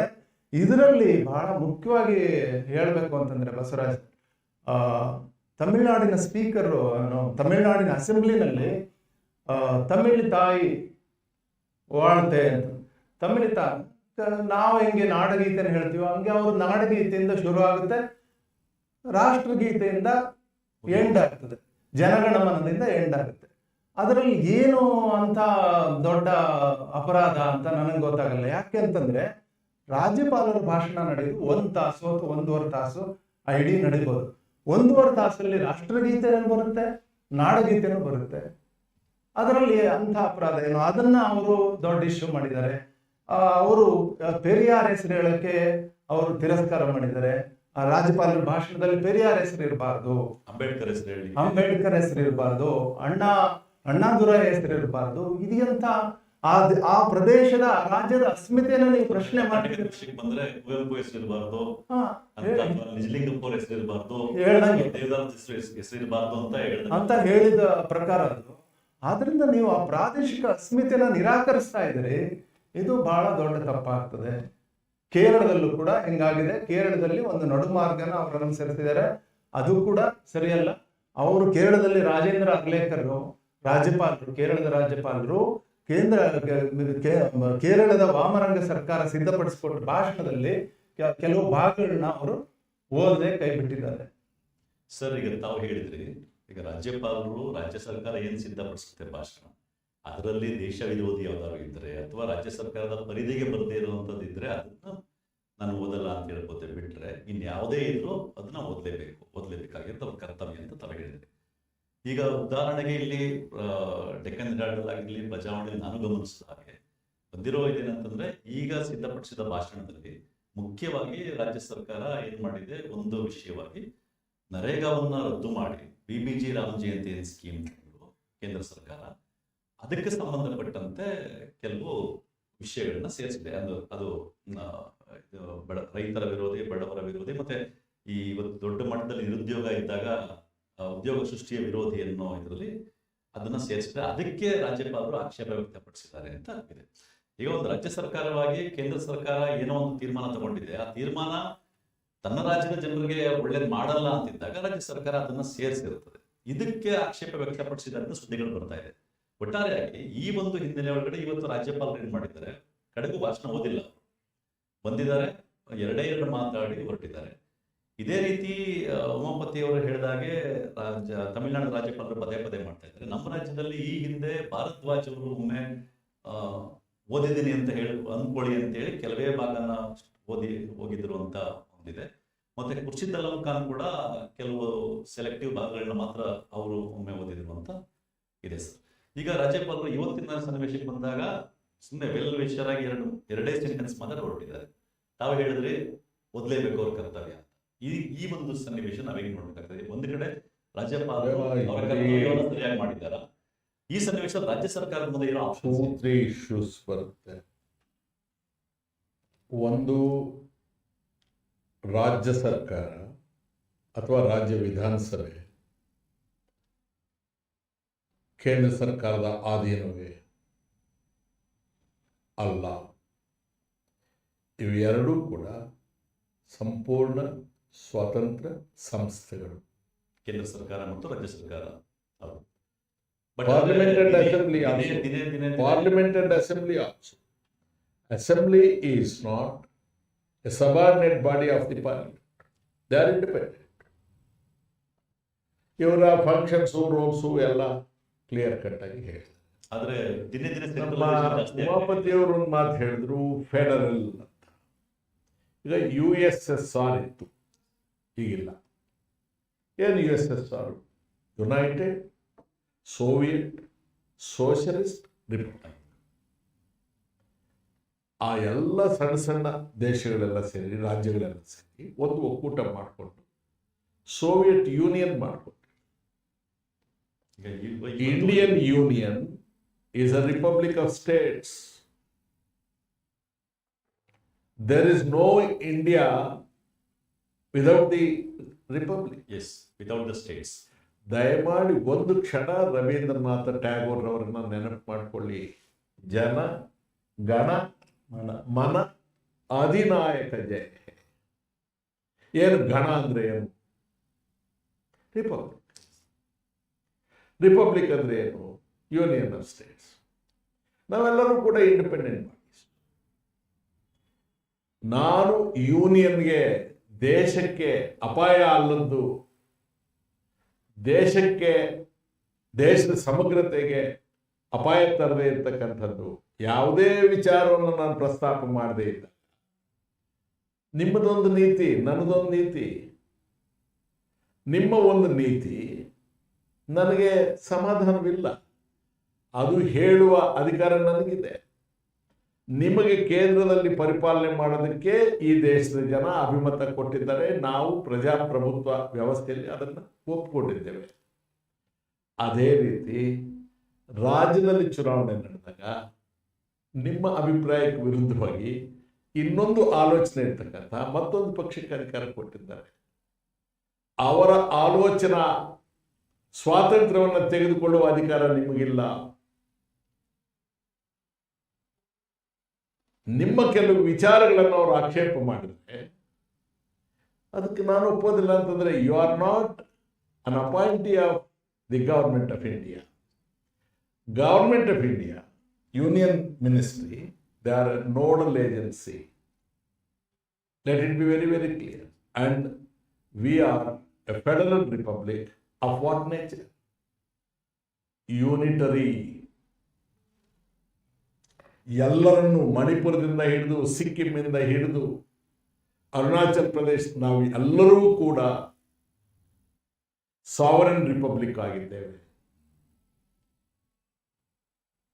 ಈ ಸಾವರನ್ ರಿಪಬ್ಲಿಕ್ ಅನ್ನ ಯೂನಿಟರಿ ನೇಚರ್ ಇರಬೇಕು ಹೊರತು ನೀವು ಈ ರೀತಿಯ ನಿಲುವನ್ನು ತಾಳಿದ್ರೆ ನಾನು ರಾಷ್ಟ್ರಪತಿಗಳಿಂದ ನೇಮಕಗೊಂಡವನು ಅನ್ನತಕ್ಕಂಥ ಸತ್ಯವನ್ನು ಮರೆತು ಕೇಂದ್ರ ಸರ್ಕಾರ ಸಂವೈಧಾನಿಕವಾಗಿ ನಿಮ್ಮ ಜವಾಬ್ದಾರಿಯನ್ನು ಮರೆತು ಪರಿಶೀಲನೆ ಮಾಡುವಾಗ ನಿಮ್ಮ ಹೆಸರನ್ನು ಶಿಫಾರಸು ಮಾಡುವಾಗ ಕೇಂದ್ರ ಸರ್ಕಾರ ಜವಾಬ್ದಾರಿ ತಗೊಂಡಿತ್ತು, ನಿಮ್ಮ ವಿಚಾರದಲ್ಲಿ ಆಸಕ್ತಿ ಪಡೆದಿತ್ತು ಅಂತ ಹೇಳಿ ನೀವು ಋಣ ತೀರಿಸ್ಕೊಡ್ತಕ್ಕಂಥ ಆಲೋಚನೆಗೆ ಬಂದರೆ ನಿಮ್ಮ ವೈಯಕ್ತಿಕ ಋಣ ತೀರಿಸ್ಕೊಳ್ಳೋದಕ್ಕೆ ಸಂವಿಧಾನವನ್ನು ನೀವು ದುರುಪಯೋಗ ಮಾಡ್ಕೊಳ್ಳಿಕ್ಕೆ ಬರೋದಿಲ್ಲ. ಸಂವಿಧಾನ ಅದಕ್ಕೆ ಆಸ್ಪದ ಕೊಡೋದಿಲ್ಲ. ಮತ್ತು ಬಹಳ ಮುಖ್ಯ ವಿಷಯ, ಪತ್ರಿಕೆಗಳಲ್ಲಿ ಬಂದಿರಬಹುದು, ಒಬ್ಬ ಸಭಾಧ್ಯಕ್ಷನ ಕೆಲಸ ಮಾಡಿದ್ದೇನೆ. ಪತ್ರಿಕೆಗಳಲ್ಲಿ ಬಂದ ವಿಷಯವನ್ನೇ ಇಟ್ಕೊಂಡು ನಾವು ಚರ್ಚೆ ಮಾಡೋಕ್ಕಾಗಲ್ಲ, ಅದನ್ನು ನಾವು ಅಲ್ಲಗಳೆಯೋದು ಇಲ್ಲ. ರಾಜ್ಯಪಾಲರ ಭಾಷಣದಲ್ಲಿ MGNREGA ವಿಚಾರ ಇದೆಯೋ ಇಲ್ಲವೋ ನಮಗೆ ಹೇಗೆ ಗೊತ್ತು? ರಾಜ್ಯದ ರಾಜ್ಯಪಾಲರು ಬಂದು ಸದನದಲ್ಲಿ ಅದನ್ನು ಓದುವವರೆಗೆ ಆ ಸಿದ್ಧಪಡಿಸಿದ ಭಾಷಣ ನಮ್ಮ ಕೈಗೆ ಸಿಗೋವರೆಗೆ ಅದರೊಳಗೆ ಏನಿದೆ ಅಂತ ನಮಗೆ ಗೊತ್ತೇ ಇಲ್ಲ. ಇದು ಗೊತ್ತಿರೋದು ನಿಮ್ಮಿಬ್ಬರಿಗೆ, ಸಚಿವ ಸಂಪುಟಕ್ಕೆ ಮತ್ತು ರಾಜ್ಯಪಾಲರಿಗೆ. ಒಂದು ಅಂದಾಜು ಮಾಡಿರ್ಬೋದು ಪತ್ರಿಕೆಗಳು, ಆ ಸ್ವಾತಂತ್ರ್ಯ ಅವರಿಗಿದೆ, ಅದನ್ನು ನಾವು ಪ್ರಶ್ನೆ ಮಾಡೋ ಹಾಗಿಲ್ಲ, ಮಾಡಿರಬಹುದು. ಒಂದು ವೇಳೆ NREGA ವಿಷಯಕ್ಕೆ ಕೇಂದ್ರ ಸರ್ಕಾರ ತೆಗೆದುಕೊಂಡಂತಹ ನಿಲುವನ್ನು ರಾಜ್ಯ ಸರ್ಕಾರ ನಾವು ಒಪ್ಪೋದಿಲ್ಲ ಅಂತ ಹೇಳಿದ್ರೆ, ನಮಗೆ ಸಹಮತ ಇಲ್ಲ ಅಂತ ಹೇಳಿದ್ರೆ, ಆ ಅರ್ಹತೆ ಅವ್ರಿಗಿದೆ, ಆ ಹಕ್ಕು ಅವ್ರಿಗಿದೆ, ಆ ಅಧಿಕಾರ ಅವ್ರಿಗಿದೆ. ನೀವು ರಾಜ್ಯಪಾಲರು, ರಾಜ್ಯ ಸರ್ಕಾರದ ಪ್ರತಿನಿಧಿಯಾಗಿ ನೀವು ಮುಖ್ಯಮಂತ್ರಿಗಳನ್ನು ನೇಮಕ ಮಾಡಿದ್ದೀರಿ. ನಿಮ್ಮ ಇಚ್ಛೆ ಬಂದಂಗೆ ಅಲ್ಲ, ಪ್ರಜಾತಂತ್ರ ರೀತಿಯಲ್ಲಿ ಮಾಡಿದ್ದೀರಿ. ಮಂತ್ರಿಮಂಡಲದ ಸದಸ್ಯರಿಗೆ ನೀವು ಪ್ರಮಾಣ ವಚನ ಬೋಧಿಸಿದ್ದೀರಿ. ಅವರು ಸಿದ್ಧಪಡಿಸಿದ ಭಾಷಣವನ್ನು ಮತ್ತೆ ಪುನರುಚ್ಚಾರ ಮಾಡ್ತೇನೆ. ಅದು ಯಾವುದೇ ರೀತಿಯಾಗಿ ಇವರ ವ್ಯಾಪ್ತಿಯನ್ನು ಮೀರಿ ಮಾಡಿದರೆ ನೀವು ಆಕ್ಷೇಪಣೆ ಮಾಡಬಹುದು. ಅದರ್ವೈಸ್ ಓದಲೇಬೇಕು. ಆದ್ರೆ ಇವತ್ತು ಓದಿಲ್ಲ. ಇದನ್ನ ಯಾವ ರೀತಿ ನೋಡ್ಬೋದು ನಾವು? ಇದಕ್ಕೆ ರಾಜ್ಯ ಸರ್ಕಾರ ಮುಂದೆ ರಾಜ್ಯಪಾಲರಾಗಿರ್ತಕ್ಕಂಥವ್ರಿಗೆ ಹುದ್ದೆ ದೊಡ್ಡದಾಯಿತು, ಇವ್ರು ಸಣ್ಣವ್ರ. ಸಂವಿಧಾನವೇ ಸಣ್ಣವರಾಯ್ತು. ಇಲ್ಲ, ಸಂವಿಧಾನ ಯಾವತ್ತೂ ಸಣ್ಣ. ರಾಜ್ಯಪಾಲರ ದೃಷ್ಟಿಯಲ್ಲಿ ನೋಡಿದಾಗ ನಾವು ಕೆನಡಿಯನ್ ಕಾನ್ಸ್ಟಿಟ್ಯೂಷನ್ ಈ ವಿಷಯದಲ್ಲಿ ಅಕ್ಸೆಪ್ಟ್ ಮಾಡಿಕೊಂಡಿದ್ದೇವೆ. ಬಾಬಾ ಸಾಹೇಬ್ರನ್ನ ನಾವು ಅಗತ್ಯವಾಗಿ ನೆನಪಿಸಿಕೊಳ್ಬೇಕು. ಅಂದಿನ ರಾಜ್ಯಾಂಗ ರಚನಾ ಸಮಿತಿ ಸಭೆಯಲ್ಲಿ ಅವ್ರಿಗಿಂತ ಹೆಚ್ಚು ಪ್ರಪಂಚದ ಎಲ್ಲ ದೇಶಗಳ ಸಂವಿಧಾನವನ್ನು ಅಧ್ಯಯನ ಮಾಡಿದ್ದವರು ಯಾರೂ ಇರಲಿಲ್ಲ. ಮಹಾನ್ ಘಟಾನುಘಟಿಗಳೆಲ್ಲ ಇದ್ದಂಥವರೆಲ್ಲರೂ ಸೇರಿ ಆ ಕರಡು ಸಮಿತಿ ಇವರ ಹೆಸರನ್ನೇ ಸೂಚಿಸ್ತಾರೆ, ಮತ್ತೆ ಕರಡು ಸಮಿತಿ ಅಧ್ಯಕ್ಷ ಸ್ಥಾನಕ್ಕೆ ಇವರನ್ನೇ ಸೂಚಿಸ್ತಾರೆ. ಸಮಿತಿಯಲ್ಲಿದ್ದವರು ಯಾರು ಹೆಚ್ಚಿಗೆ ಜವಾಬ್ದಾರಿ ತಗೊಳ್ಳೋದಿಲ್ಲ. ಈಗ ಅದಕ್ಕೆ ಮತ್ತೆ ಯಾರು BN ರಾವ್ ಮಾಡಿದ್ರು, ಮತ್ತೊಬ್ಬರು ಮಾಡಿದ್ರು ಅಂತ ಹೇಳಿ ಇದೆಲ್ಲ ಕೂಡ ನಮ್ಮ ಮನಸ್ಸಿನ ಸಣ್ಣತನವನ್ನು ತೋರಿಸುತ್ತೆ. ನಮಗೆ ಹೃದಯ ವೈಶಾಲ್ಯತೆ ಇಲ್ಲ, ಬರೇ ಆವತ್ತು ಅಸ್ಪೃಶ್ಯತೆ ನೋಡಿದವರು ಹೊರಗಿನ ಇನ್ನೂ ನಮ್ಮ ಮನಸ್ಸಿನೊಳಗೆ ಆ ರೋಗ ಹೋಗಿಲ್ಲ. ಸಂವಿಧಾನ ಯಾವತ್ತೂ ಸಣ್ಣದಾಗೋದಿಲ್ಲ. ಸಂವಿಧಾನದಲ್ಲಿ ತೋರಿಸಿರ್ತಕ್ಕಂಥ ಈ ಹುದ್ದೆಗಳಿಗೆ ಅರ್ಹರು, ಯೋಗ್ಯರು ಮಾತ್ರ ಬರಬೇಕು. ಆಗ ಅದರ ಗೌರವ ಹೆಚ್ಚಾಗುತ್ತೆ. ಸಂವಿಧಾನಕ್ಕೆ ನೀವು ಅಪಚಾರ ಮಾಡಿದಾಗ ನೀವು ಇದ್ದಷ್ಟು ಕಾಲಕ್ಕೆ ಆ ಸ್ಥಾನದ ಕಳೆಯನ್ನು ಕುಂದಿಸ್ತೀರಿ. ಗೌರವ ಈಗ ವೈಸ್ ಚಾನ್ಸಲರ್ ಇರುತ್ತೆ, ಸರ್ಕಾರವೇ ಹೋಗಿ ಕುವೆಂಪು ಅವ್ರ ಬಾಗಿಲು ನಿಂತ್ಕೊಳ್ಳುತ್ತೆ. ಆ ವೈಸ್ ಚಾನ್ಸಲರ್ ಹುದ್ದೆಗೆ ಒಂದು ಗೌರವ ಬರಬೇಕು. ದಯಮಾಡಿ ನೀವು ಒಪ್ಕೊಳ್ಳಿ. ಬಹಳ ಆಲೋಚನೆ ಮಾಡಿ ಆಯ್ತು ಅಂತಾರೆ. ಆದ್ರೆ ಇವತ್ತು ಯಾರನ್ನು ವೈಸ್ ಚಾನ್ಸಲರ್ ಸಾಕ್ತಾರೆ ಅಂದ್ರೆ ವ್ಯವಸ್ಥೆ ಕಾರಣ. ಆದರೆ ಕುವೆಂಪು ಅವ್ರು ನಮ್ಗೆ ಆದರ್ಶ, ವೈಸ್ ಚಾನ್ಸಲರ್ಸ್ ಪೋಸ್ಟ್ ಆದರ್ಶ, ಬಾಬಾ ಸಾಹೇಬ್ರ ಆದರ್ಶ, ಸಂವಿಧಾನ ಆದರ್ಶ ನಮಗೆ. ಸೊ ಅವರು ಇವತ್ತು ಮಾಡಿರ್ತಕ್ಕಂಥದ್ದು ಸಂವಿಧಾನವನ್ನು ಗೌರವಿಸುವ ವಿಧಾನ ಖಂಡಿತ ಅಲ್ಲ. ಈಗ ನಮ್ಮ ಕೈಗೆ ಇನ್ನೂ ಕಾಪಿ ಸಿಕ್ಕಿಲ್ಲ, ನಾವು ಚರ್ಚೆಯಲ್ಲಿ ಕೂತಿದ್ದೀವಿ. ಒಂದು ವೇಳೆ NRA ವಿಚಾರದಲ್ಲಿ ಅವರಿಗೆ ಆಕ್ಷೇಪ ನಿಂತಂದ್ರೆ ಗವರ್ನರ್ ಅವರು ದೊಡ್ಡ ಮನಸ್ಸು ಮಾಡಬೇಕು, ಮುಂದುವರಿಯುವ. ನಾನು BJPಯ ಮನುಷ್ಯ, ಮೋದಿಯವರ ಪರಮ ಭಕ್ತ, ಅವರ ಕೃಪೆಯಿಂದ ನಾನು ರಾಜ್ಯಪಾಲನಾಗಿದ್ದೇನೆ. ಅವರ ಸರ್ಕಾರ ಮಾಡಿದ ನೀತಿಯನ್ನು ನೀವು ವಿಮರ್ಶಿಸೋದಾದ್ರೆ ನನಗೆ ರಾಜ್ಯಪಾಲ ಹುದ್ದೆ ಬೇಡ, ನಾನು BJPಯಲ್ಲಿ ಕೆಲಸ ಮಾಡ್ತೀನಿ ಹೊರಟು. ಅಂದ್ರೆ ಅವರ ತಂದಿರೋ ನೀತಿಯನ್ನ ಅಂದ್ರೆ VBG ರಾಮ್ಜಿ ಏನ್ ತಂದಿದ್ದಾರೆ ಅದನ್ನ ನೀವು ಒಪ್ಪದೇ ಇದ್ರೆ ಹಾಗೆ ಹೇಳುವಾಗ ನೀವು ನೀವು ನಿಸ್ಸಂಶಯವಾಗಿ ಸಕ್ರಿಯವಾಗಿ ಹೋಗಿ BJPಯ ಚಟುವಟಿಕೆಗಳಲ್ಲಿ ತೊಡಗಿಸ್ಕೊಳ್ಬಹುದು. ಆದರೆ ರಾಜಭವನದಲ್ಲಿ ಕೂತು ರಾಜ್ಯಾಂಗದ ಪ್ರತಿನಿಧಿಯಾಗಿ ರಾಷ್ಟ್ರಪತಿಯಿಂದ ನೇಮಕಗೊಂಡವರಾಗಿ ನೀವು ಮಾಡಿದರೆ ಇಡೀ ಸಂವಿಧಾನ ರಚನಾ ಸಮಿತಿಯ ಒಟ್ಟು ಸದಸ್ಯರು, ಮೊದಲನೇ ಅಧ್ಯಕ್ಷರಾದ ಬಾಬು ರಾಜೇಂದ್ರ ಪ್ರಸಾದ್ ಅವರಿಂದ ಹಿಡಿದು, ನೆಹರೂರವರಿಂದ ಹಿಡಿದು, ಮಸಾನಿಯವರಿಂದ ಹಿಡಿದು, ಪಟೇಲ್ರಿಂದ ಹಿಡಿದು, ಮೌಲಾನಾ ಅಬ್ದುಲ್ ಕಲಾಂ ಆಜಾದ್ರಿಂದ ಹಿಡಿದು ಬಾಬಾ ಸಾಹೇಬ್ನವರು ಎಲ್ಲರಿಗೂ ಅಪಮಾನ ಮಾಡಿರುತ್ತೆ. ನಿಮಗೆ ಈ ಸಂವಿಧಾನದಲ್ಲಿ ನಂಬಿಕೆ ಇಲ್ಲ. ರಾಷ್ಟ್ರಗೀತೆ ಏನು ಹೇಳುತ್ತೆ? ಯಾಕೆ ಬಂತು ಆ ಪದ? ಯಾಕೆ ಬಂತು ರಾಷ್ಟ್ರಗೀತೆಯಲ್ಲಿ? ಜನ, ಗಣ, ಮನ, ಅಧಿನಾಯಕ. ಯಾರು ಅಧಿನಾಯಕ? ಜನ. ಕರ್ನಾಟಕದ ಮಟ್ಟಿಗೆ ಆ ಅಧಿನಾಯಕರು ಈ ಸರ್ಕಾರವನ್ನು ಸ್ಥಾಪಿಸಿದ್ದಾರೆ. ಇದೇ ಭಾರತ ದೇಶದ ಜನ ಅವರ ಅಭಿಪ್ರಾಯದಂತೆ ಅವರ ನಾಯಕತ್ವದಲ್ಲಿ, ಅಧಿನಾಯಕತ್ವದಲ್ಲಿ ನಿಮ್ಮನ್ನು ಕೂಡಿಸಿದ್ದಾರೆ. ಆದರೆ ನಿಮ್ಮಿಬ್ಬರದು ಅಭಿರುಚಿಗಳು ಬೇರೆ ಬೇರೆ ಆಗಿದೆ. ಆದರೆ ನೀವೆಲ್ಲರೂ ಕೂಡ ರಾಜ್ಯಾಂಗದ ವ್ಯಾಪ್ತಿಯಲ್ಲಿ, ಸಾರ್ವಭೌಮ ಭಾರತದ ವ್ಯಾಪ್ತಿಯಲ್ಲೇ ಇದ್ದೀರಿ. ಇದನ್ನ ವಿಘಟಿತಗೊಳಿಸುವ ಅಧಿಕಾರ ನಿಮಗಿಲ್ಲ. ಅದು ಮಾಡಿದ್ರೆ ದೊಡ್ಡ ಅಪಚಾರ ಆಗುತ್ತೆ. ಇವತ್ತು ಸೋವಿಯತ್ ಯೂನಿಯನ್ ವಿಭಜನೆ ಆಗೋಗಿದೆ. ಈ ರೀತಿಯ ಕೆಲಸಗಳನ್ನು ಮಾಡಿದ್ರೆ ಈಗ ತಮಿಳುನಾಡಿನಲ್ಲಿ ಭಾಷೆಯ ವಿಚಾರದಲ್ಲಿ ಕೇಂದ್ರ ಸರ್ಕಾರದ ನೀತಿಯನ್ನು ರಾಜ್ಯ ಸರ್ಕಾರ ಒಪ್ಪುತ್ತೆ. ನೀವೇನು ತಮಿಳುನಾಡನ್ನು ಬೇರೆ ಮಾಡ್ತೀರಾ? ಅಲ್ಲ, ಯಾವ ಮಟ್ಟಕ್ಕೆ ಅಂತಂದ್ರೆ ತಮಿಳುನಾಡು ಅವ್ರದ್ದು ಈ ಹೊಸ ಶಿಕ್ಷಣ ನೀತಿ ಜಾರಿ ತಂದ್ರಲ್ಲ, ನ್ಯೂ ಎಜುಕೇಶನ್ ಪಾಲಿಸಿ, ಅದನ್ನ ತಾನು ಇಂಪ್ಲಿಮೆಂಟ್ ಮಾಡಲ್ಲ ಅಂತ ತಮಿಳುನಾಡು ಹೇಳಿದ್ದಕ್ಕೆ ಅಲ್ಲಿಯ ಪ್ರೈಮರಿ ಎಜುಕೇಶನ್ಗೆ ಕೇಂದ್ರದ ಅನುದಾನ ಏನಿತ್ತು ಅದನ್ನು ತಡೆ ಹಿಡಿದಿದ್ದಾರೆ ಅಂತ ಲೆಕ್ಕ ಆಗ್ತದೆ. ಅಂದ್ರೆ ಒಂದು ರಾಜ್ಯದ ಶಿಕ್ಷಣಕ್ಕೆ ತೊಂದರೆ ಆದ್ರೂ ಪರವಾಗಿಲ್ಲ, ತಾನು ಹೇಳ್ದಂಗೆ ಕೇಳಬೇಕು ಅನ್ನೋ ಒಂದು ಮನೋಭಾವವನ್ನು ಕೇಂದ್ರ ಸರ್ಕಾರ ತೋರಿಸಿದೆ ಅಂತ. ಹಿಂದೆ ಅಧಿಕಾರದಲ್ಲಿದ್ದಂತಹ ಕಾಂಗ್ರೆಸ್ ಪಕ್ಷ ಕೆಲವು ಸಂದರ್ಭಗಳಿದ್ದಾವೆ. ಶ್ರೀಮತಿ ಇಂದಿರಾ ಗಾಂಧಿಯವರು ಪ್ರಧಾನಮಂತ್ರಿಯಾಗಿದ್ದಾಗ ನಂತರ ದಿನಗಳಲ್ಲಿ ಅವರು ರಾಜ್ಯಪಾಲರುಗಳನ್ನು ತಮ್ಮ ಪಕ್ಷದ ಇಚ್ಛೆಗೆ ಅನುಕೂಲವಾಗುವ ರೀತಿಯಲ್ಲಿ ಅವರನ್ನು ಉಪಯೋಗಿಸುವ ಪ್ರಯತ್ನಗಳನ್ನು ಮಾಡಿದ್ದಾರೆ. ಅದಕ್ಕೆ ತೀವ್ರ ಪ್ರತಿಭಟನೆ ಈ ದೇಶದಲ್ಲಿ ವ್ಯಕ್ತ ಆಗಿದೆ. ಅವರು ಮಾಡಿದ್ದು ಸರಿ ಅಂತ ಇವತ್ತು ನಾನು ಕಾಂಗ್ರೆಸ್ನಲ್ಲಿದ್ದೇನೆ ಅಂತ ನಾನು ಸಮರ್ಥಿಸೋದಕ್ಕೆ ನಾನು ತಯಾರಾಗಿಲ್ಲ. ತಪ್ಪು ನಾನು ಮಾಡಿದ್ರು ನೀವು ಮಾಡಿದ್ರು ತಪ್ಪು ತಪ್ಪೆ. ತಪ್ಪನ್ನು ಒಪ್ಪಿಕೊಂಡ್ರೆ ಒಂದೇ ತಪ್ಪು, ನಿರಾಕರಿಸಿದ್ರೆ ಏನು ತಪ್ಪಾಗ. ಆದರೆ ನೀವು ಇಂದಿರಾ ಗಾಂಧಿಯವರ ವಿರುದ್ಧ ಜಯಪ್ರಕಾಶ್ ನಾರಾಯಣ್ ಅವರ ನೇತೃತ್ವದಲ್ಲಿ ವಿಮೋಚನಾ ಚಳುವಳಿಯನ್ನು ಮಾಡಿದವರು, ಸಂಪೂರ್ಣ ಕ್ರಾಂತಿಯನ್ನು ಘೋಷಣೆ ಮಾಡಿದವರು, ಇಂದಿರಾ ಗಾಂಧಿಯವರು ಕೂಡ ನಾಚಿ ತಲೆ ತಗ್ಗುವ ರೀತಿಯಲ್ಲಿ ವರ್ತಿಸ್ತಾ ಇದ್ದಿರಲ್ಲ. ಇದು ಯಾವ ಸಿದ್ಧಾಂತ? ಇಂದಿರಾ ಗಾಂಧಿಯವರ ಜಯಪ್ರಕಾಶ್ ನಾರಾಯಣ್ ಅವರ ಸಿದ್ಧಾಂತವ, ಗಾಂಧಿಯವರ ಸಿದ್ಧಾಂತವ, ಅಥವಾ ನಿಮ್ಮದೇ ಸಿದ್ಧಾಂತವ? ಇಂದಿರಾ ಗಾಂಧಿಯವರು ಆ ರೀತಿ ಮಾಡಿದಾಗ ರಾಜ್ಯಪಾಲರ ವಿಷಯದಲ್ಲಿ ವಿರೋಧ ವ್ಯಕ್ತ ಆಗಿತ್ತು ಅಂತ ಹೇಳಿ, ಈಗ ವಿರೋಧನೂ ವ್ಯಕ್ತ ಆಗದೇ ಇರೋ ಮಟ್ಟಿಗೆ ಪರಿಸ್ಥಿತಿಯನ್ನು ನಿಭಾಯಿಸಲಾಗ್ತಾ ಇದೆ ಅನ್ನೋದು ಇನ್ನೂ ದೊಡ್ಡ ಅಪಾಯ. ಅಲ್ಲ, ಬಹಳ ಸಲ ನಾವು ಭ್ರಮೆಗಳಲ್ಲಿರ್ತೇವೆ.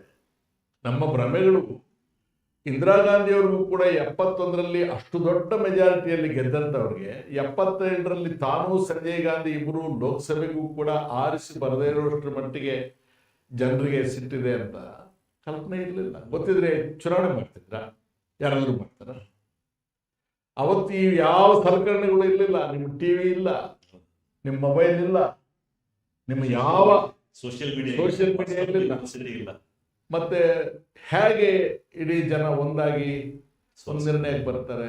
ಅವ್ರಿಗೇನಾದ್ರು ಒಬ್ರಿಗೊಬ್ರು ಮೆಸೇಜಸ್ ಕಳಿಸಿ, ವ್ಯಾಟ್ಸಪ್ ಇತ್ತ? ಈ ದೇಶದ ಜನರ ಅಂತರ್ಗತ ಗುಣ ಏನಿದೆ, ಪ್ರಜಾಪ್ರಭುತ್ವವನ್ನು ಮೆಚ್ಚತಕ್ಕಂಥದ್ದು, ದಿಸ್ ಇಸ್ ರಿಮಾರ್ಕಬಲ್. ನೀವೀಗ ಏನ್ ಮಾಡ್ತಾ ಇದ್ದೀರಿ? ಜೆ ಪಿ ಅವರು ಹೇಳಿದ್ದಕ್ಕೆ ಟೋಟಲ್ ವಿರೋಧ. ನೀವು ಜೆ ಪಿ ಅವ್ರದ್ದು ಏನೋ ಓದ್ತಾರೆ, ಇನ್ಕ್ಲೂಡಿಂಗ್ ಆರ್ಮಿ, ಸಂವಿಧಾನೇತರ ಶಕ್ತಿಗಳು ಹೇಳುವ ಮಾತುಗಳಿಗೆ ನೀವು ಬೆಲೆ ಕೊಡಬಾರದು. ಅಧಿಕಾರಿಗಳು ಸಂವಿಧಾನೇತರ, ಅವತ್ತು ಸಂಜಯ್ ಗಾಂಧಿ ಅವ್ರ ಮನಸ್ಸಲ್ಲಿ ಇಟ್ಕೊಂಡು ಅವರು ಇವೆಲ್ಲ ಹೇಳಿದ್ದು. ಸಂಜಯ್ ಗಾಂಧಿ ಆದ್ರೇನು, ಮೋದಿ ಆದ್ರೆ ತನ್ನ ಕರ್ತವ್ಯ ನಿರ್ವಹಣೆ ಮಾಡುವ ವೇಳೆಗೆ ರಾಜ್ಯದ ರಾಜ್ಯಪಾಲರಿಗೆ ಆ ಸೀಮಿತ ವಿಷಯಕ್ಕೆ ಸಂಬಂಧಿಸಿದಂತೆ ಮೋದಿ ಅವರು ಪ್ರಧಾನಮಂತ್ರಿ ಆಗಿದ್ರು ಕೂಡ, ಅವರು ಹಿಂದೆ ಇದ್ದಂಥ ಪಕ್ಷದ ಮುಖ್ಯಸ್ಥರಾಗಿದ್ರು ಕೂಡ ಅವರು ಸಂವಿಧಾನೇತರ ಶಕ್ತಿ ಇದೆ. ಇಲ್ಲಿ ಸಂವಿಧಾನಬದ್ಧವಾದಂಥ ಶಕ್ತಿ ಅಂದ್ರೆ ರಾಷ್ಟ್ರಪತಿಗಳು. ಅವರೇ ನಿಮ್ಗೆ ಆದೇಶ ಕೊಟ್ಟಿಲ್ಲ. Let us B very very clear. Sir, ತಾವು ತಮಿಳುನಾಡು ಮತ್ತೆ ಕೇರಳ, ವೆಸ್ಟ್ ಬೆಂಗಾಲ್ ಉದಾಹರಣೆ ತಗೊಂಡು ಹೇಳಿದ್ರಿ, ಹೇಗೆ ಬರ್ತಾ ಬರ್ತಾ ಅತಿ ಹೆಚ್ಚಿನ ಮಟ್ಟದಲ್ಲಿ ರಾಜ್ಯಪಾಲರು ಒಕ್ಕೂಟ ಸರ್ಕಾರದ ಕೈಗೊಂಬೆಯಾಗಿ ಕೆಲಸ ಮಾಡ್ತಾ ಇದ್ದಾರೆ ಅಂತ. ನಮ್ಮ ರಾಜ್ಯದಲ್ಲಿ ಒಂದು ಮಟ್ಟಕ್ಕೆ ಅದು ಕಾಣಿಸಿದೆ. ಈ ಸ್ವಲ್ಪ ಇದಾದ್ರೂ ಕೂಡ ಸಂಬಂಧಪಟ್ಟಿರೋದನ್ನ ನಾನು ತಗೊಳ್ತಾ ಇದ್ದೀನಿ. ಈಗ ಉದಾಹರಣೆಗೆ ಸಿದ್ದರಾಮಯ್ಯನವ್ರದ್ದು ಮೂಡ ಅಂತೇಳಿ ಮಧ್ಯಾಹ್ನ ಬರುತ್ತೆ ರಾಜ್ಯಪಾಲರ ಹತ್ರ. ಅದು ಪ್ರೈವೇಟ್ ಕಂಪ್ಲೇಂಟ್, ಕನ್ನಡದಲ್ಲೇ ಇರುತ್ತೆ, 200 ಪೇಜ್. ಏನು ಸಂಜೆ ಅಷ್ಟೊತ್ತಿಗೆ ಸ್ಯಾಂಕ್ಷನ್ ಕೊಡ್ತಾರೆ ತನಿಖೆಗೆ ಅಂತೇಳಿ. ಅದೇ ಕುಮಾರಸ್ವಾಮಿ ಅವ್ರದ್ದು, ಅದೇ ಜನಾರ್ದನ್ ರೆಡ್ಡಿ ಅವರು ವರ್ಷಗಳಿಂದ ಅವ್ರ ಹತ್ರ ಇದ್ರು. ಅದು ಏನು ಅದು ತನಿಖೆಯಾಗಿ ಅನೇಕ ಇಟ್ಕೊಂಡು ಫರ್ದರ್ ತನಿಖೆಗೆ ಅಂತ ಲೋಕಾಯುಕ್ತ ಸಂಸ್ಥೆಯಿಂದ ಬಂದಿದ್ದಾಗಲೂ ಕೂಡ ರಾಜ್ಯಪಾಲರು ಇಲ್ಲಿ ತನಕ ಪರ್ಮಿಷನ್ ಕೊಡಲ್ಲ. ಅಂದ್ರೆ ಏನ್ ತೋರಿಸ್ತಾ ಇದೆ ಅಂತಂದ್ರೆ, ರಾಜ್ಯಪಾಲರು ಅತ್ಯಂತ ಸ್ಪಷ್ಟವಾಗಿ ಆ ಮಟ್ಟಕ್ಕೆ ಅಲ್ಲದೆ ಹೋದ್ರು ನಮ್ಮಲ್ಲೂ ಕೂಡ ಒಂದು ಕೇಂದ್ರ ಸರ್ಕಾರ ಒಂದು ಪಕ್ಷದ ಪರವಾಗಿ ಕೆಲಸ ಮಾಡ್ತಾ ಇದ್ದಾರೆ. ಈಗ ಸಿದ್ದರಾಮಯ್ಯನವ್ರ ವಿಷಯದಲ್ಲಿ ಮೂಡ ಕೊಟ್ಟಿದ್ದು ನಾವು ಸಾರಾಸಟ್ಟಾಗಿ ಅವ್ರಿಗೆ ಅನ್ಸಿದ್ರೆ, ರಾಜ್ಯಪಾಲರಿಗೆ ಏನೋ ಆಗಿರ್ಬೋದು, ಹಗರಣ ಇರ್ಬೋದು ಅಂತ ಅನ್ಸಿದ್ರೆ ಕೊಡ್ಲಿ, ಅದನ್ನ ನಾವು ಪ್ರಶ್ನೆ ಮಾಡೋದಕ್ಕಿಂತ ಹೆಚ್ಚಾಗಿ, ಬಟ್ ಅದಕ್ಕಿಂತ ಇನ್ನೂ ಹೆಚ್ಚಿನ ಸಾಕ್ಷಿ ಇದೆ, ಲೋಕಾಯುಕ್ತ ತನಿಖೆ ಆಗಿದೆ ಅನ್ನೋದು ಕೊಡಲ್ವಲ್ಲ. ಕರ್ನಾಟಕದಲ್ಲೂ ಕೂಡ ಅದು ಒಂದಲ್ಲ ಒಂದು ಮಟ್ಟಕ್ಕೆ ಹೆಚ್ಚಾಗ್ತಾನೆ ಹೋಗ್ತಾ ಇದೆ. ಒಂದು ಪಕ್ಷದ ಪರವಾಗಿ ರಾಜ್ಯಪಾಲರು ಕೆಲಸ ಮಾಡೋದು. ಅದು ಕರ್ನಾಟಕ ಅಥವಾ ತಮಿಳುನಾಡು ಅಂತ ಅಲ್ಲ, ಅದು ಬೇಸಿಕಲಿ ಬಿಜೆಪಿ ಇತರ ಸರ್ಕಾರಗಳು ಇಡೀ ದೇಶದಲ್ಲಿ ಒಂದು ದೇಶ, ಒಂದು ಪಕ್ಷ, ಒಂದು ಚುನಾವಣೆ, ಒಂದು ದೇಶ, ಒಂದು ಧರ್ಮ, ಒಂದು ಭಾಷೆ, ಒಂದು ಭಾಷೆ, ಒಂದು ದೇಶ, ಒಂದು ಧರ್ಮ, ಒಂದು ಭಾಷೆ, ಒಂದು ಧರ್ಮ ಅಂತ ರಾಷ್ಟ್ರ ಅಂತ ಹೇಳ್ತಾ ಬಂದಿರೋದು. ಅದನ್ನ ಹೆಚ್ಚು ಅದಕ್ಕೆ ಬಲ ತುಂಬುವಂತ ಕೆಲಸ, ಅದನ್ನ ಇಡೀ ದೇಶನ ಒಂದು ಸರ್ವಾಧಿಕಾರದ ನೆಲೆಗಳತ್ತ ಕೊಂಡೊಯ್ತಾ ಇರುವಂತ ಪ್ರವೃತ್ತಿ ಇತ್ತೀಚಿನ ದಿನಗಳಲ್ಲಿ ಅತಿಯಾಗಿ ಹೆಚ್ಚಿದೆ. ಅದರ ಜೊತೆಗೆ ಈ ದೇಶದ ಸಾಂವಿಧಾನಿಕ ಸಂಸ್ಥೆಗಳನ್ನ, ಜನತಂತ್ರಾತ್ಮಕ ಸಂಸ್ಥೆಗಳನ್ನ ಒಳಗಿಂದಲೇ ಅವಕ್ಕೆ ಗೆದ್ದಲು ಹಿಡಿಸುವಂತ, ದುರ್ಬಲಗೊಳಿಸುವಂತ ವ್ಯವಸ್ಥಿತ ಪ್ರಯತ್ನ ನಡೀತಾ ಇದೆ. ಈ ದೇಶದ ಚುನಾವಣಾ ಆಯೋಗನೇ ನಾವು ನೋಡ್ಬೋದು, ಈ ದೇಶದ ಸುಪ್ರೀಂ ಕೋರ್ಟ್ ಕೂಡ ನಾವು ನೋಡ್ಬೋದು, ಈ ದೇಶದ ಸಿಎಜಿ ಸಂಸ್ಥೆ ಅದನ್ನ ಕೂಡ ದುರ್ಬಲ ಮಾಡ್ತಿದ್ದಾರೆ. ಸಿಎಜಿ ಕಳೆದ ಈ ಮನಮೋಹನ್ ಸಿಂಗ್ ಸರ್ಕಾರದಲ್ಲಿ, UPA ಸರ್ಕಾರದಲ್ಲಿ ಸಿಎಜಿ ವರದಿಗಳು ಎಂಥ ಅಲ್ಲೋಲ ಕಲ್ಲೋಲ ಎಬ್ಸಿದ್ವು. ಒಂದು ಸರ್ಕಾರನ ಬುಡಮೇಲು ಮಾಡುವಷ್ಟರ ಮಟ್ಟಿಗೆ ಅದು ಅಷ್ಟು ಪರಿಣಾಮಕಾರಿಯಾಗಿ. ಈಗ ಮತ್ತೆ ನಾವು ಹಿನ್ನೋಟ ನೋಡಿದ್ರೆ ಆ ವರದಿಗಳು ಆಧಾರ ಇಲ್ಲದ ವರದಿಗಳು ಅಂತಂದೇಳಿ ಸುಪ್ರೀಂ ಕೋರ್ಟ್ ಕೂಡ ಅದಕ್ಕೇನು ಎವಿಡೆನ್ಸ್ ಇಲ್ಲ, ಅದಕ್ಕೆ ಊಹಾತ್ಮಕ ವರದಿಗಳು ಅಂತಂದೇಳಿ ಹೇಳಿದೆ. ಆದ್ರಿಂದ ಮತ್ತೆ ಈ ಹಿನ್ನೆಲೆಯಲ್ಲಿ ಬಿಜೆಪಿ ಏತರ ಸರ್ಕಾರಗಳನ್ನ ಅಸ್ಥಿರಗೊಳಿಸುವಂತ ಸತತ ಪ್ರಯತ್ನ ಅದೊಂದು ಕಾರ್ಯಸೂಚಿ ಆಗಿದೆ.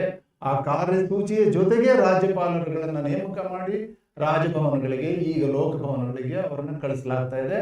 ಆ ಕೆಲಸ ಅವ್ರು ಮಾಡದೆ ಹೋದ್ರೆ ಅವರ ಪದವಿನ ಅವ್ರು ಕಳ್ಕೊಳ್ತಾರೆ ಅನ್ನೋ ಭಯ ಕೂಡ ಅವರಲ್ಲಿದೆ.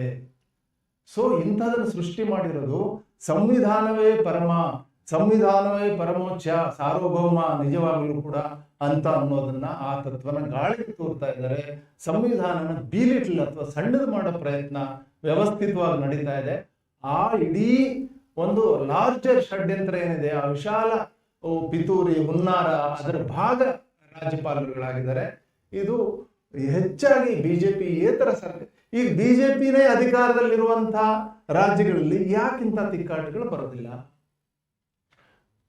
ಕಟ್ಟ ಕಡೆಗೆ ನಾವು ಜನಾದೇಶಕ್ಕೆ ತಲೆಬಾಗಬೇಕು. ಯಾವುದೇ ಸರ್ಕಾರ, ಈ ಜನತಂತ್ರದಲ್ಲಿ ಸಂವಿಧಾನದಲ್ಲಿ ಹೇಳಿರೋದು ಜನ, ಯಾವ ಸರ್ಕಾರ ಯಾವ ಪಾರ್ಟಿ ಬಂದ್ರೂ ಕೂಡ ಅದನ್ನ ರಾಜ್ಯಪಾಲರು ಮಾನ್ಯ ಮಾಡಬೇಕು. ಒಂದು ವೇಳೆ ಇಲ್ಲಿ ಬಿಜೆಪಿ ಸರ್ಕಾರ ಇತ್ತು, ಒಂದು ವೇಳೆ ರಾಜ್ಯಪಾಲರು ಕೇಂದ್ರದಲ್ಲಿ ಬೇರೆ ಯಾವುದೋ ಪಕ್ಷದ, ಬಿಜೆಪಿ ಅಲ್ಲದೆ ಇರೋ ಪಕ್ಷದ ಸರ್ಕಾರ ಇದ್ದು ಅವರು ನೇಮಕ ಮಾಡಿರುವಂತ ರಾಜ್ಯಪಾಲರು ಇಲ್ಲಿ ರಾಜಭವನದಲ್ಲಿ ಕೂತ್ಕೊಂಡು ಇವತ್ತಿನ ಸಿಚುವೇಶನ್ ತರ ಆಗಿದ್ರು ಕೂಡ ಇಲ್ಲಿ ಬಿಜೆಪಿ ಸರ್ಕಾರ ಇದ್ದಾಗ ಬಿಜೆಪಿ ಬರಕೊಟ್ಟ ಭಾಷಣನೇ, ಅವರು ಬಿಜೆಪಿ ಸಚಿವ ಸಂಪುಟ ತಯಾರು ಮಾಡಿದ ಭಾಷಣನ ಅವ್ರು ಓದ್ಬೇಕಾಗಿತ್ತು. ಅವ್ರು ಕಾಂಗ್ರೆಸ್ನವ್ರು ಆಗಿದ್ರು ಕೂಡ, ಆ ಮೂಲ ಇದ್ರು ಕೂಡ. ಯಾಕೆಂದ್ರೆ ಅದು ಸಂವಿಧಾನಕ್ಕೆ ತಮ್ಮನ್ನು ತಾವು ಅಧೀನಗೊಳಿಸ್ಬೇಕು. ಸಂವಿಧಾನಕ್ಕಿಂತ ದೊಡ್ಡವರು ಯಾರು ಇಲ್ಲ. ಸೊ ಆದ್ರಿಂದ ಈ ಜನತಂತ್ರಾತ್ಮಕ ಮೂಲ್ಯಗಳನ್ನ, ಸಾಂವಿಧಾನಿಕ ಮೂಲ್ಯಗಳನ್ನ ಸಣ್ಣದು ಮಾಡುವಂತ ವ್ಯವಸ್ಥಿತ ಪ್ರಯತ್ನದ ಒಂದು ಭಾಗ ಇದು ಅಂತ ನಾನು ಅಭಿಪ್ರಾಯ. ಸರ್, ಈಗ ಈ ವಿವಾದ ಸೃಷ್ಟಿಯಾಗಿತ್ತು ಅಂದ್ರೆ ಕರ್ನಾಟಕದಲ್ಲಿ ಏನು ಜಂಟಿ ಅಧಿವೇಶನದಲ್ಲಿ ನಾನು ಬಂದು ಭಾಷಣ ಮಾಡಲ್ಲ ಅಂತ ಹೇಳಿದ್ರು ಅನ್ನೋ ಇದರಿಂದ ಇದಕ್ಕೆ ಸಂಬಂಧಪಟ್ಟಂಗೆ ವೆಂಕಟರಾಮನ್ ಅವರು ರಾಷ್ಟ್ರಪತಿ ಆಗಿದ್ದಾಗ ಅನೇಕ ಬಾರಿ ರಾಜೀವ್ ಗಾಂಧಿ ಅವರಿಗೆ, ನಂತರ ಚಂದ್ರಶೇಖರ್ ಅವರಿಗೆ ಅವರು ಪತ್ರ ಬರೆದಿದ್ರು ಅನ್ನೋ ಒಂದು ಸುದ್ದಿ ಇದೆ. ಏನಂತಂದ್ರೆ ಈ ಜಂಟಿ ಅಧಿವೇಶನವನ್ನ ಉದ್ದೇಶಿಸಿ ಅಲ್ಲಿ ರಾಷ್ಟ್ರಪತಿಗಳಾಗಿರ್ಬೋದು, ಇಲ್ಲಿ ರಾಜ್ಯಪಾಲರಾಗಿರ್ಬೋದು, ಈ ಭಾಷಣ ಮಾಡೋದನ್ನ ಅಮೆಂಡ್ಮೆಂಟ್ ಮೂಲಕ ಇದೇನಿದೆ ಇದನ್ನ ಬದಲಿಸಿ ಅಂತ. ಅಂದ್ರೆ ಅವರು ಹೇಳಿದ್ದು ಅವರು ಅದನ್ನ British anachronism and a meaningless formality ಅಂತ ವೆಂಕಟರಾಮನ್ ಕರೆದಿದ್ರು ಅಂತ ಇದೆ. ಅಂದ್ರೆ ಇದು ಬೇಕಿಲ್ಲ, ಜಂಟಿ ಅಧಿವೇಶನ ಅಥವಾ ಮೊದಲ ಅಧಿವೇಶನ ಏನಾಗುತ್ತೆ, ಜಂಟಿ ಅಧಿವೇಶನದಲ್ಲಿ ರಾಜ್ಯಪಾಲರು ಅಥವಾ ರಾಷ್ಟ್ರಪತಿಗಳಲ್ಲಿ ಪಾರ್ಲಿಮೆಂಟ್ ಅಲ್ಲಿ ಬಂದು ಭಾಷಣ ಮಾಡೋದು ಜಸ್ಟ್ ಮೀನಿಂಗ್ಲೆಸ್ ಫಾರ್ಮಾಲಿಟಿ, ಇದನ್ನ ಅಮೆಂಡ್ಮೆಂಟ್ ಮೂಲಕ ಬದಲಿಸಿ ಅಂತ ಪತ್ರ ಬರೆದಿದ್ರು ಅಥವಾ ಕೇಳಿದ್ರು ಅಂತ ಇದೆ. ಇದು ಎಷ್ಟು ಸೂಕ್ತ ಅನ್ಸುತ್ತೆ? ಇದೇನಾಗುತ್ತೆ, ಅವರೆಲ್ಲ ಮೊದಲನೇ ರಾಷ್ಟ್ರಪತಿ, ಪ್ರಪ್ರಥಮ ರಾಷ್ಟ್ರಪತಿ ರಾಜೇಂದ್ರ ಪ್ರಸಾದ್ ಅವರಿದ್ದಾಗ ಅವರಿಗೂ ಮತ್ತು ನೆಹರೂರವ್ರಿಗೂ ಕೂಡ ಕರೆಸ್ಪಾಂಡೆನ್ಸ್ ನಡೆಯುತ್ತೆ. ಆವಾಗ ಸಾರೋಟಲ್ಲಿ ಬರ್ತಾ ಇದ್ರು ರಾಷ್ಟ್ರಪತಿಗಳು, ಅದ್ರ ವಿಚಾರದಲ್ಲಿ ಆಕ್ಷೇಪಣೆ ಬಂತು. ಆಮೇಲೆ ಚಕ್ರವರ್ತಿನಿ ಲಂಡನ್ನಲ್ಲಿ ಹೇಗೆ ಬರ್ತಾ ಇದ್ರು ಅಂತ ಎಲ್ಲ ಚರ್ಚೆಗೆ ಬರುತ್ತೆ. ನಮಗೆ ಒಂದು ಹಬ್ಬ ಬೇಕು. ಸ್ವಾತಂತ್ರ್ಯ ಅದು ಸೆಂಟ್ರಲೈಸ್ ಆಗಿ, ಎಪ್ಟಮೈಸ್ ಆಗಿ ನಮಗೆ ಪ್ರಜಾಪ್ರಭುತ್ವದಲ್ಲಿ ಅದು ಪರ್ಯಾಪ್ತ. ಪ್ರಜಾಪ್ರಭುತ್ವದ ಬೇರುಗಳೇ ಇವು ಪಾರ್ಲಿಮೆಂಟು, ಅಸೆಂಬ್ಲಿಗಳು. ನಾವು ರಾಜರ ಆಡಳಿತದಲ್ಲಿದ್ದವರು, ಸ್ವಾತಂತ್ರ್ಯವನ್ನೇ ನೋಡದೇ ಇದ್ದಂಥವ್ರಿಗೆ ಇದು ಒಬ್ಬ ಮನುಷ್ಯನಿಗೆ ಹಬ್ಬ. ಯಾರು ಬೇಕಾಗಿದ್ರು ಪ್ರಧಾನಮಂತ್ರಿ ಆಗ್ಬೋದು, ಚೀಫ್ ಮಿನಿಸ್ಟರ್ ಆಗ್ಬೋದು, ಚೀಫ್ ಜಸ್ಟಿಸ್ ಆಗ್ಬೋದು, ಅರ್ಹತೆಗಳನ್ನು ಪಡ್ಬೋದು. ಈ ಹಬ್ಬವನ್ನು ಸಾಂಕೇತಿಕವಾಗಿ ಆಚರಣೆ ಮಾಡೋದಕ್ಕೆ ಯಾರಿಂದ ನಾವು ಈ ಪಾರ್ಲಿಮೆಂಟರಿ ಡೆಮಾಕ್ರಸಿ, ಸಂಸದೀಯ ಪ್ರಜಾಪ್ರಭುತ್ವದ ಕೊಡುಗೆಯನ್ನು ಪಡ್ಕೊಂಡ್ವಿ, ಅಲ್ಲಿ American democracy, Canadian democracy, house of Commons ಎಲ್ಲರನ್ನೂ ಇಟ್ಕೊಂಡು ನಾವು ನಮಗೆ ಸೂಕ್ತ ಆಗೋ ರೀತಿ ಒಂದು ಸೆರ್ಮೋನಿಯಲ್ ಫಂಕ್ಷನ್ ಮಾಡ್ತೇವೆ. ಇದೊಂದು ರೀತಿಯ ಹಬ್ಬ, ನಮ್ಮನ್ನು ನಾವೇ ಖುಷಿ ಪಡ್ತಕ್ಕಂಥದ್ದು. ಸೆರ್ಮೋನಿಯಲ್ ಪೆರೆ ವೆಸ್ಟ್ ಮಿನಿಸ್ಟರ್ ಇದಕ್ಕೇನು ದೊಡ್ಡ ಇರ್ಬೋದು, ಸಮ್ ಪೀಪಲ್ ಡಿಸಗ್ರಿ, ಬಟ್ ಬೇಡ ಇದು ಉಳಿಸ್ಕೊಂಡು ಹೋಗೋಣ ಅಂತಕ್ಕಂಥದ್ದು. ಆದರೆ ರಾಜ್ಯಪಾಲರ ರೋಲಿಗೆ ಬಂದಿರೋದು ನಮ್ಮ ಚರ್ಚೆ.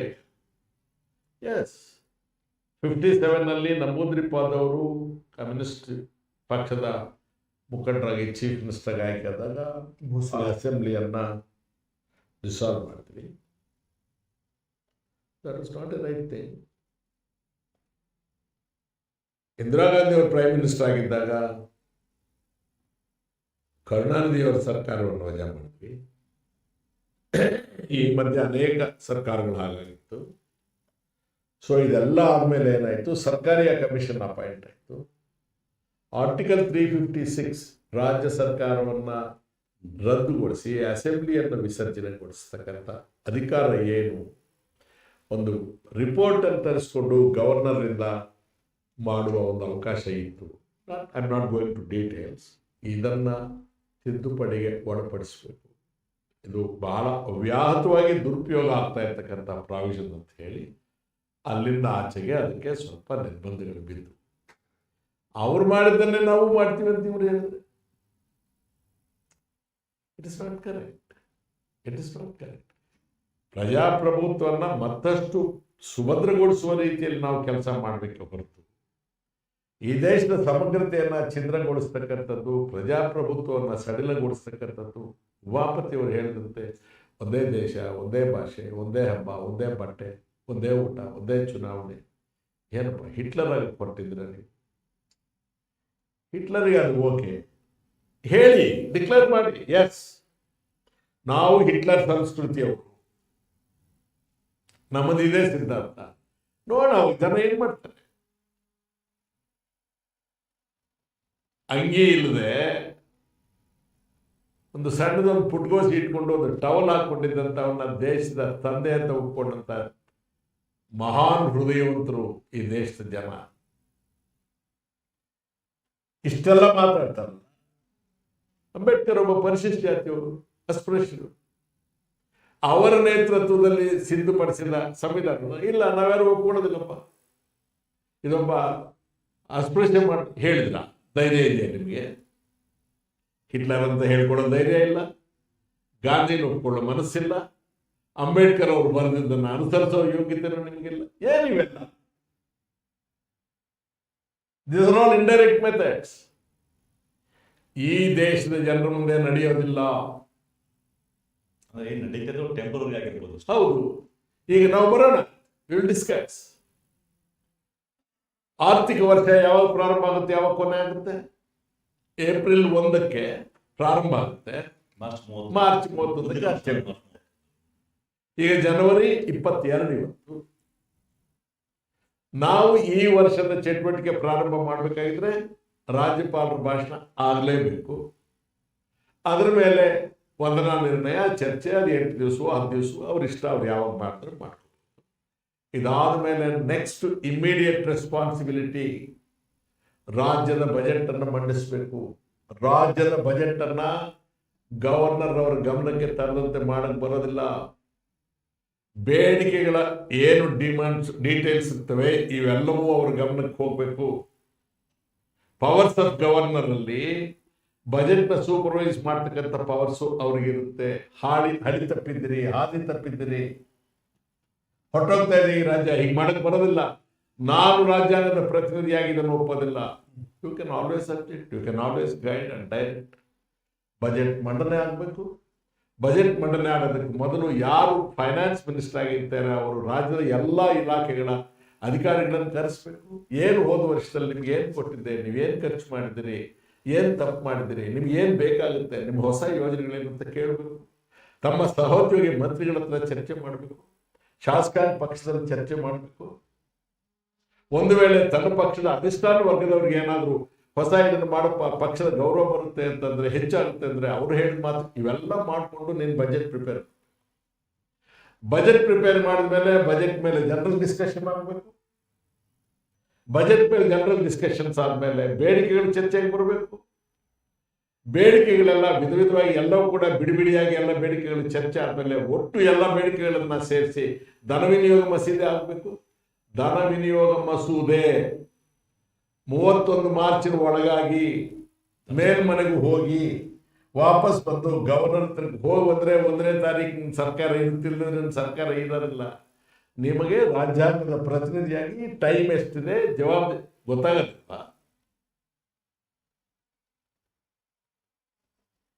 ಇದು ಕ್ಲೀನಾಗಿ ಗೊತ್ತಾಗುತ್ತೆ. ನಿಮ್ಮ ಹಿಂದಿನ ಬದುಕಿನ ಆ ಅವತಾರದ ಸಂಬಂಧಗಳನ್ನು ನೆನಪಿನಲ್ಲಿ ಇಟ್ಕೊಂಡು ಆ ಋಣ ತೀರಿಸಿಕೊಳ್ಳಿಕ್ಕೆ ನೀವು ರಾಜ್ಯಾಂಗವನ್ನು ಉಪಯೋಗಿಸ್ತೀರಿ ಅಂತಂದ್ರೆ it is highly objectionable. Sir, ಈಗ ತಾವು ಒಂದು ದೇಶ ಒಂದು ಭಾಷೆ ಈ ರೀತಿ ಹೇಳಿಕೆ ನೀಡಿದೆ, ಅದಕ್ಕೆ ರಾಜ್ಯಪಾಲರನ್ನ ಬಳಸ್ಕೊಳ್ಳಲಾಗಿದೆ. ಅದು ಆಬ್ವಿಯಸ್ಲಿ ಕಾಣಿಸ್ತಿದೆ.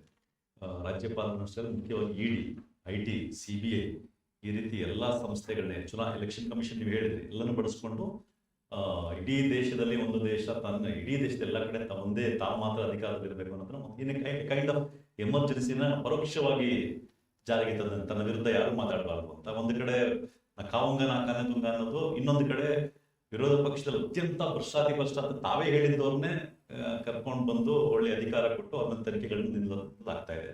ಈ ಇದಕ್ಕೆ ರಾಜ್ಯಪಾಲರನ್ನ ಬಳಸ್ಕೊಳ್ಳೋದು ತಾವು ಇಷ್ಟೊಂದು ಡಿಸ್ಕಸ್ ಮಾಡ್ತಾ ಇದ್ದೀವಿ. ಈ ರಾಜ್ಯಪಾಲರನ್ನ ಈ ರೀತಿ ಬಳಸ್ಕೊಳ್ತಾ ಇರೋದೇನಿದೆ ಅಥವಾ ರಾಜ್ಯಪಾಲ ಅಂತ ನಡ್ಕೊಳ್ತಾ ಇರೋದೇನಿದೆ, ಇದನ್ನ ಈಗಿನ ಕಾಲಕ್ಕೂ ಹಿಂದೆ ಒಂದು 20 ವರ್ಷ ಹಿಂದಕ್ಕೆ ಹೋದ್ರೆ ಆಗ್ಲೂ ರಾಜ್ಯಪಾಲನ ಬಳಸ್ಕೊಳ್ಳಾಗ್ತಾ ಇತ್ತು. ಬಟ್ ವ್ಯತ್ಯಾಸ ಏನ್ ಆ ವ್ಯತ್ಯಾಸ ಈ ಬಳಸ್ಕೊಳ್ತಾ ಇರತಕ್ಕಂಥ ತೀವ್ರತೆ ಇದೆಯಲ್ಲ, ಅದ್ರ ಬಗ್ಗೆ ಆಗಿನ ಕಾಲ ಈಗಿನ ಕಾಲ ಈಗಾಗಲೇ ನಾವು ಮಾತಾಡಿರ್ತಾರ ಚರ್ಚೆ ಮಾಡಿದ ರೀತಿ ಇದರ ತೀವ್ರತೆ 100,000 ಪಟ್ಟು 1,000 ಪಟ್ಟು ಜಾಸ್ತಿ ಆಗಿದೆ. ಈ ದೇಶದ ಜನ ಸಮುದಾಯಗಳ ಕಣ್ಣಿನ ಮುಂದೆ ದ್ವೇಷದ ಪರದೆಯನ್ನು ಎಳೆದುಬಿಟ್ಟು ಆ ಪರದೆ ಮರೆಯಲ್ಲಿ ಈ ದೇಶವನ್ನ ಶ್ರೀಮಂತರಿಗೆ, ಕಾರ್ಪೊರೇಟ್ಗಳಿಗೆ ಧಾರೆ ಎರೆಯುವಂತ ಒಂದು ದೊಡ್ಡ ಪ್ರಯತ್ನ ನಡೀತಿದೆ.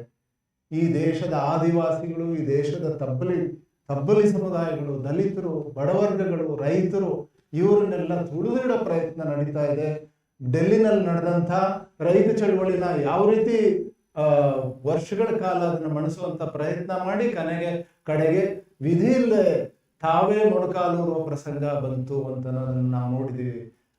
ಈಗ ಬಂದಿರೋದು ಸರ್ VPG ರಾಮ್ಜಿ ಯಾವುದಿದು ಯೋಜನೆ? ಇದು ಮನರೇಗನ ಒಳಗಿಂದ ಧ್ವಸ್ತಗೊಳಿಸಿದಂತ, ಅದನ್ನು ವಿಕೃತಗೊಳಿಸಿ ಬಡವರ ಪರವಾಗಿ ಇದ್ದಂತ ಮನರೇಗ ಯೋಜನೆ ಇಡೀ ದೇಶದ, ಇಡೀ ವಿಶ್ವದ ಒಂದು ಪ್ರೋ ಪಾವರ್ಟಿ ಬಡತನ ನಿವಾರಣಾ ಯೋಜನೆ ಅಂತ ಹೇಳಿ ಕೊಂಡಾಡಲಾಗಿತ್ತು. ವಿಶ್ವದ ಆರ್ಥಿಕ ತಜ್ಞರು ಇದನ್ನು ಕೊಂಡಾಡಿದ್ರು, ಸಾಮಾಜಿಕ ತಜ್ಞರು, ಸಾಮಾಜಿಕ ವ್ಯವಸ್ಥೆಯನ್ನ ಅರ್ಥ ಮಾಡ್ಕೊಂಡಂತ ತಜ್ಞರು ಇದನ್ನ ಕೊಂಡಾಡಿದ್ರು. ನೊಬೆಲ್ ಪ್ರೈಸ್ ಪಡೆದಂತ ಅಮರ್ತ್ಯ ಸೇನ್ ಇದನ್ನ ಹೊಗಳಿದ್ರು. ಸೊ ಅಂಥದ್ದೊಂದು ಯೋಜನೆನ ನೀವು ಮೊದಲಿಂದನೂ ಅದನ್ನ ಸಮಾಧಿ ಮಾಡಬೇಕು ಅನ್ನೋದನ್ನೇ ನೀವು ಪ್ರೈಮ್ ಮಿನಿಸ್ಟರ್ ಆಗಿ ಪ್ರತಿಜ್ಞಾ ವಚನ ಸ್ವೀಕರಿಸಿದ ನಂತರ ಅದನ್ನೇ ಮಾಡಿದ್ರು, ಅದನ್ನೇ ಹೇಳಿದ್ರು. ನೀವು ಇದನ್ನ ಸಮಾಧಿ ಮಾಡ್ತೀವಿ ಅನ್ನೋ ಇದನ್ನ ಟೈಮ್ ತಗೊಂಡು ಮಾಡಿದ್ದಾರೆ. ಕೋವಿಡ್ ಅಲ್ಲಿ ಮನರೇಗ ಅದನ್ನ ಗೊತ್ತಿದೆ, ಆದ್ರೆ ಒಂದೇ ಒಂದು ದ್ವೇಷ ನಿಮ್ಮ ಮನಸ್ಸಿನಲ್ಲಿರೋದು, ಇದನ್ನು ತಂದಿರೋದು ಕಾಂಗ್ರೆಸ್ ಸರ್ಕಾರ ಇನ್ನೊಂದು ದ್ವೇಷ. ಅದರ ಜೊತೆಗೆ ಅದು ಈ ದೇಶದ ಜಮೀನ್ದಾರರು, ಈ ದೇಶದ ಶ್ರೀಮಂತರಿಗೆ ಅದನ್ನ ಕಿಸಲಾಗಿತ್ತು ಮನರೇಗ. ಅವ್ರಿಗೆ ಅವರ ಇಂಟ್ರೆಸ್ಟ್ಗಳನ್ನ ಕಾಪಾಡಲಿಲ್ಲ. ನಮಗೆ ಕೃಷಿ ಸುಗ್ಗಿಯ ಕಾಲದಲ್ಲಿ ಮತ್ತು ಬಿತ್ತನೆ ಕಾಲದಲ್ಲಿ ನಮಗೆ ಕೂಲಿ ಆಳುಗಳು ಸಿಗ್ತಾ ಇಲ್ಲ ಅನ್ನೋದು ವ್ಯಾಪಕವಾಗಿ ಯಾವ ವರ್ಗದಲ್ಲಿ ನೋಡೋಣ. ಭೂರಹಿತ ಕೃಷಿ ಕಾರ್ಮಿಕರಿಗೆ ದೊಡ್ಡ ಆಸರೆ ಆಗಿರ್ತದೆ. VPG ರಾಮ್ಜಿನ ಅದನ್ನ ಧ್ವಸ್ತ ಮಾಡೋಕ್ಕೋಸ್ಕರ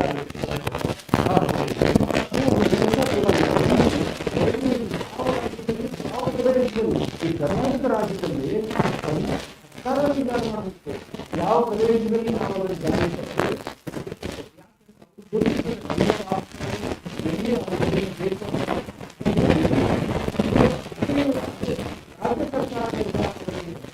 ಯಾವ ಪ್ರದೇಶದಲ್ಲಿ ಅದನ್ನು ಜಾರಿ ಮಾಡ್ತೀವಿ ಅನ್ನೋದು ಕೇಂದ್ರ ಸರ್ಕಾರದ ಕಾರಣ. ಮತ್ತೆ ಆ ರಾಜ್ಯಕ್ಕೆ ಎಷ್ಟು ಅನುದಾನ ಕೊಡಬೇಕು, ಈ VPG ರಾಮ್ಜಿ ಇದರಲ್ಲಿ ಎಷ್ಟು ಅನುದಾನ ಕೊಡಬೇಕು, ಅನುದಾನ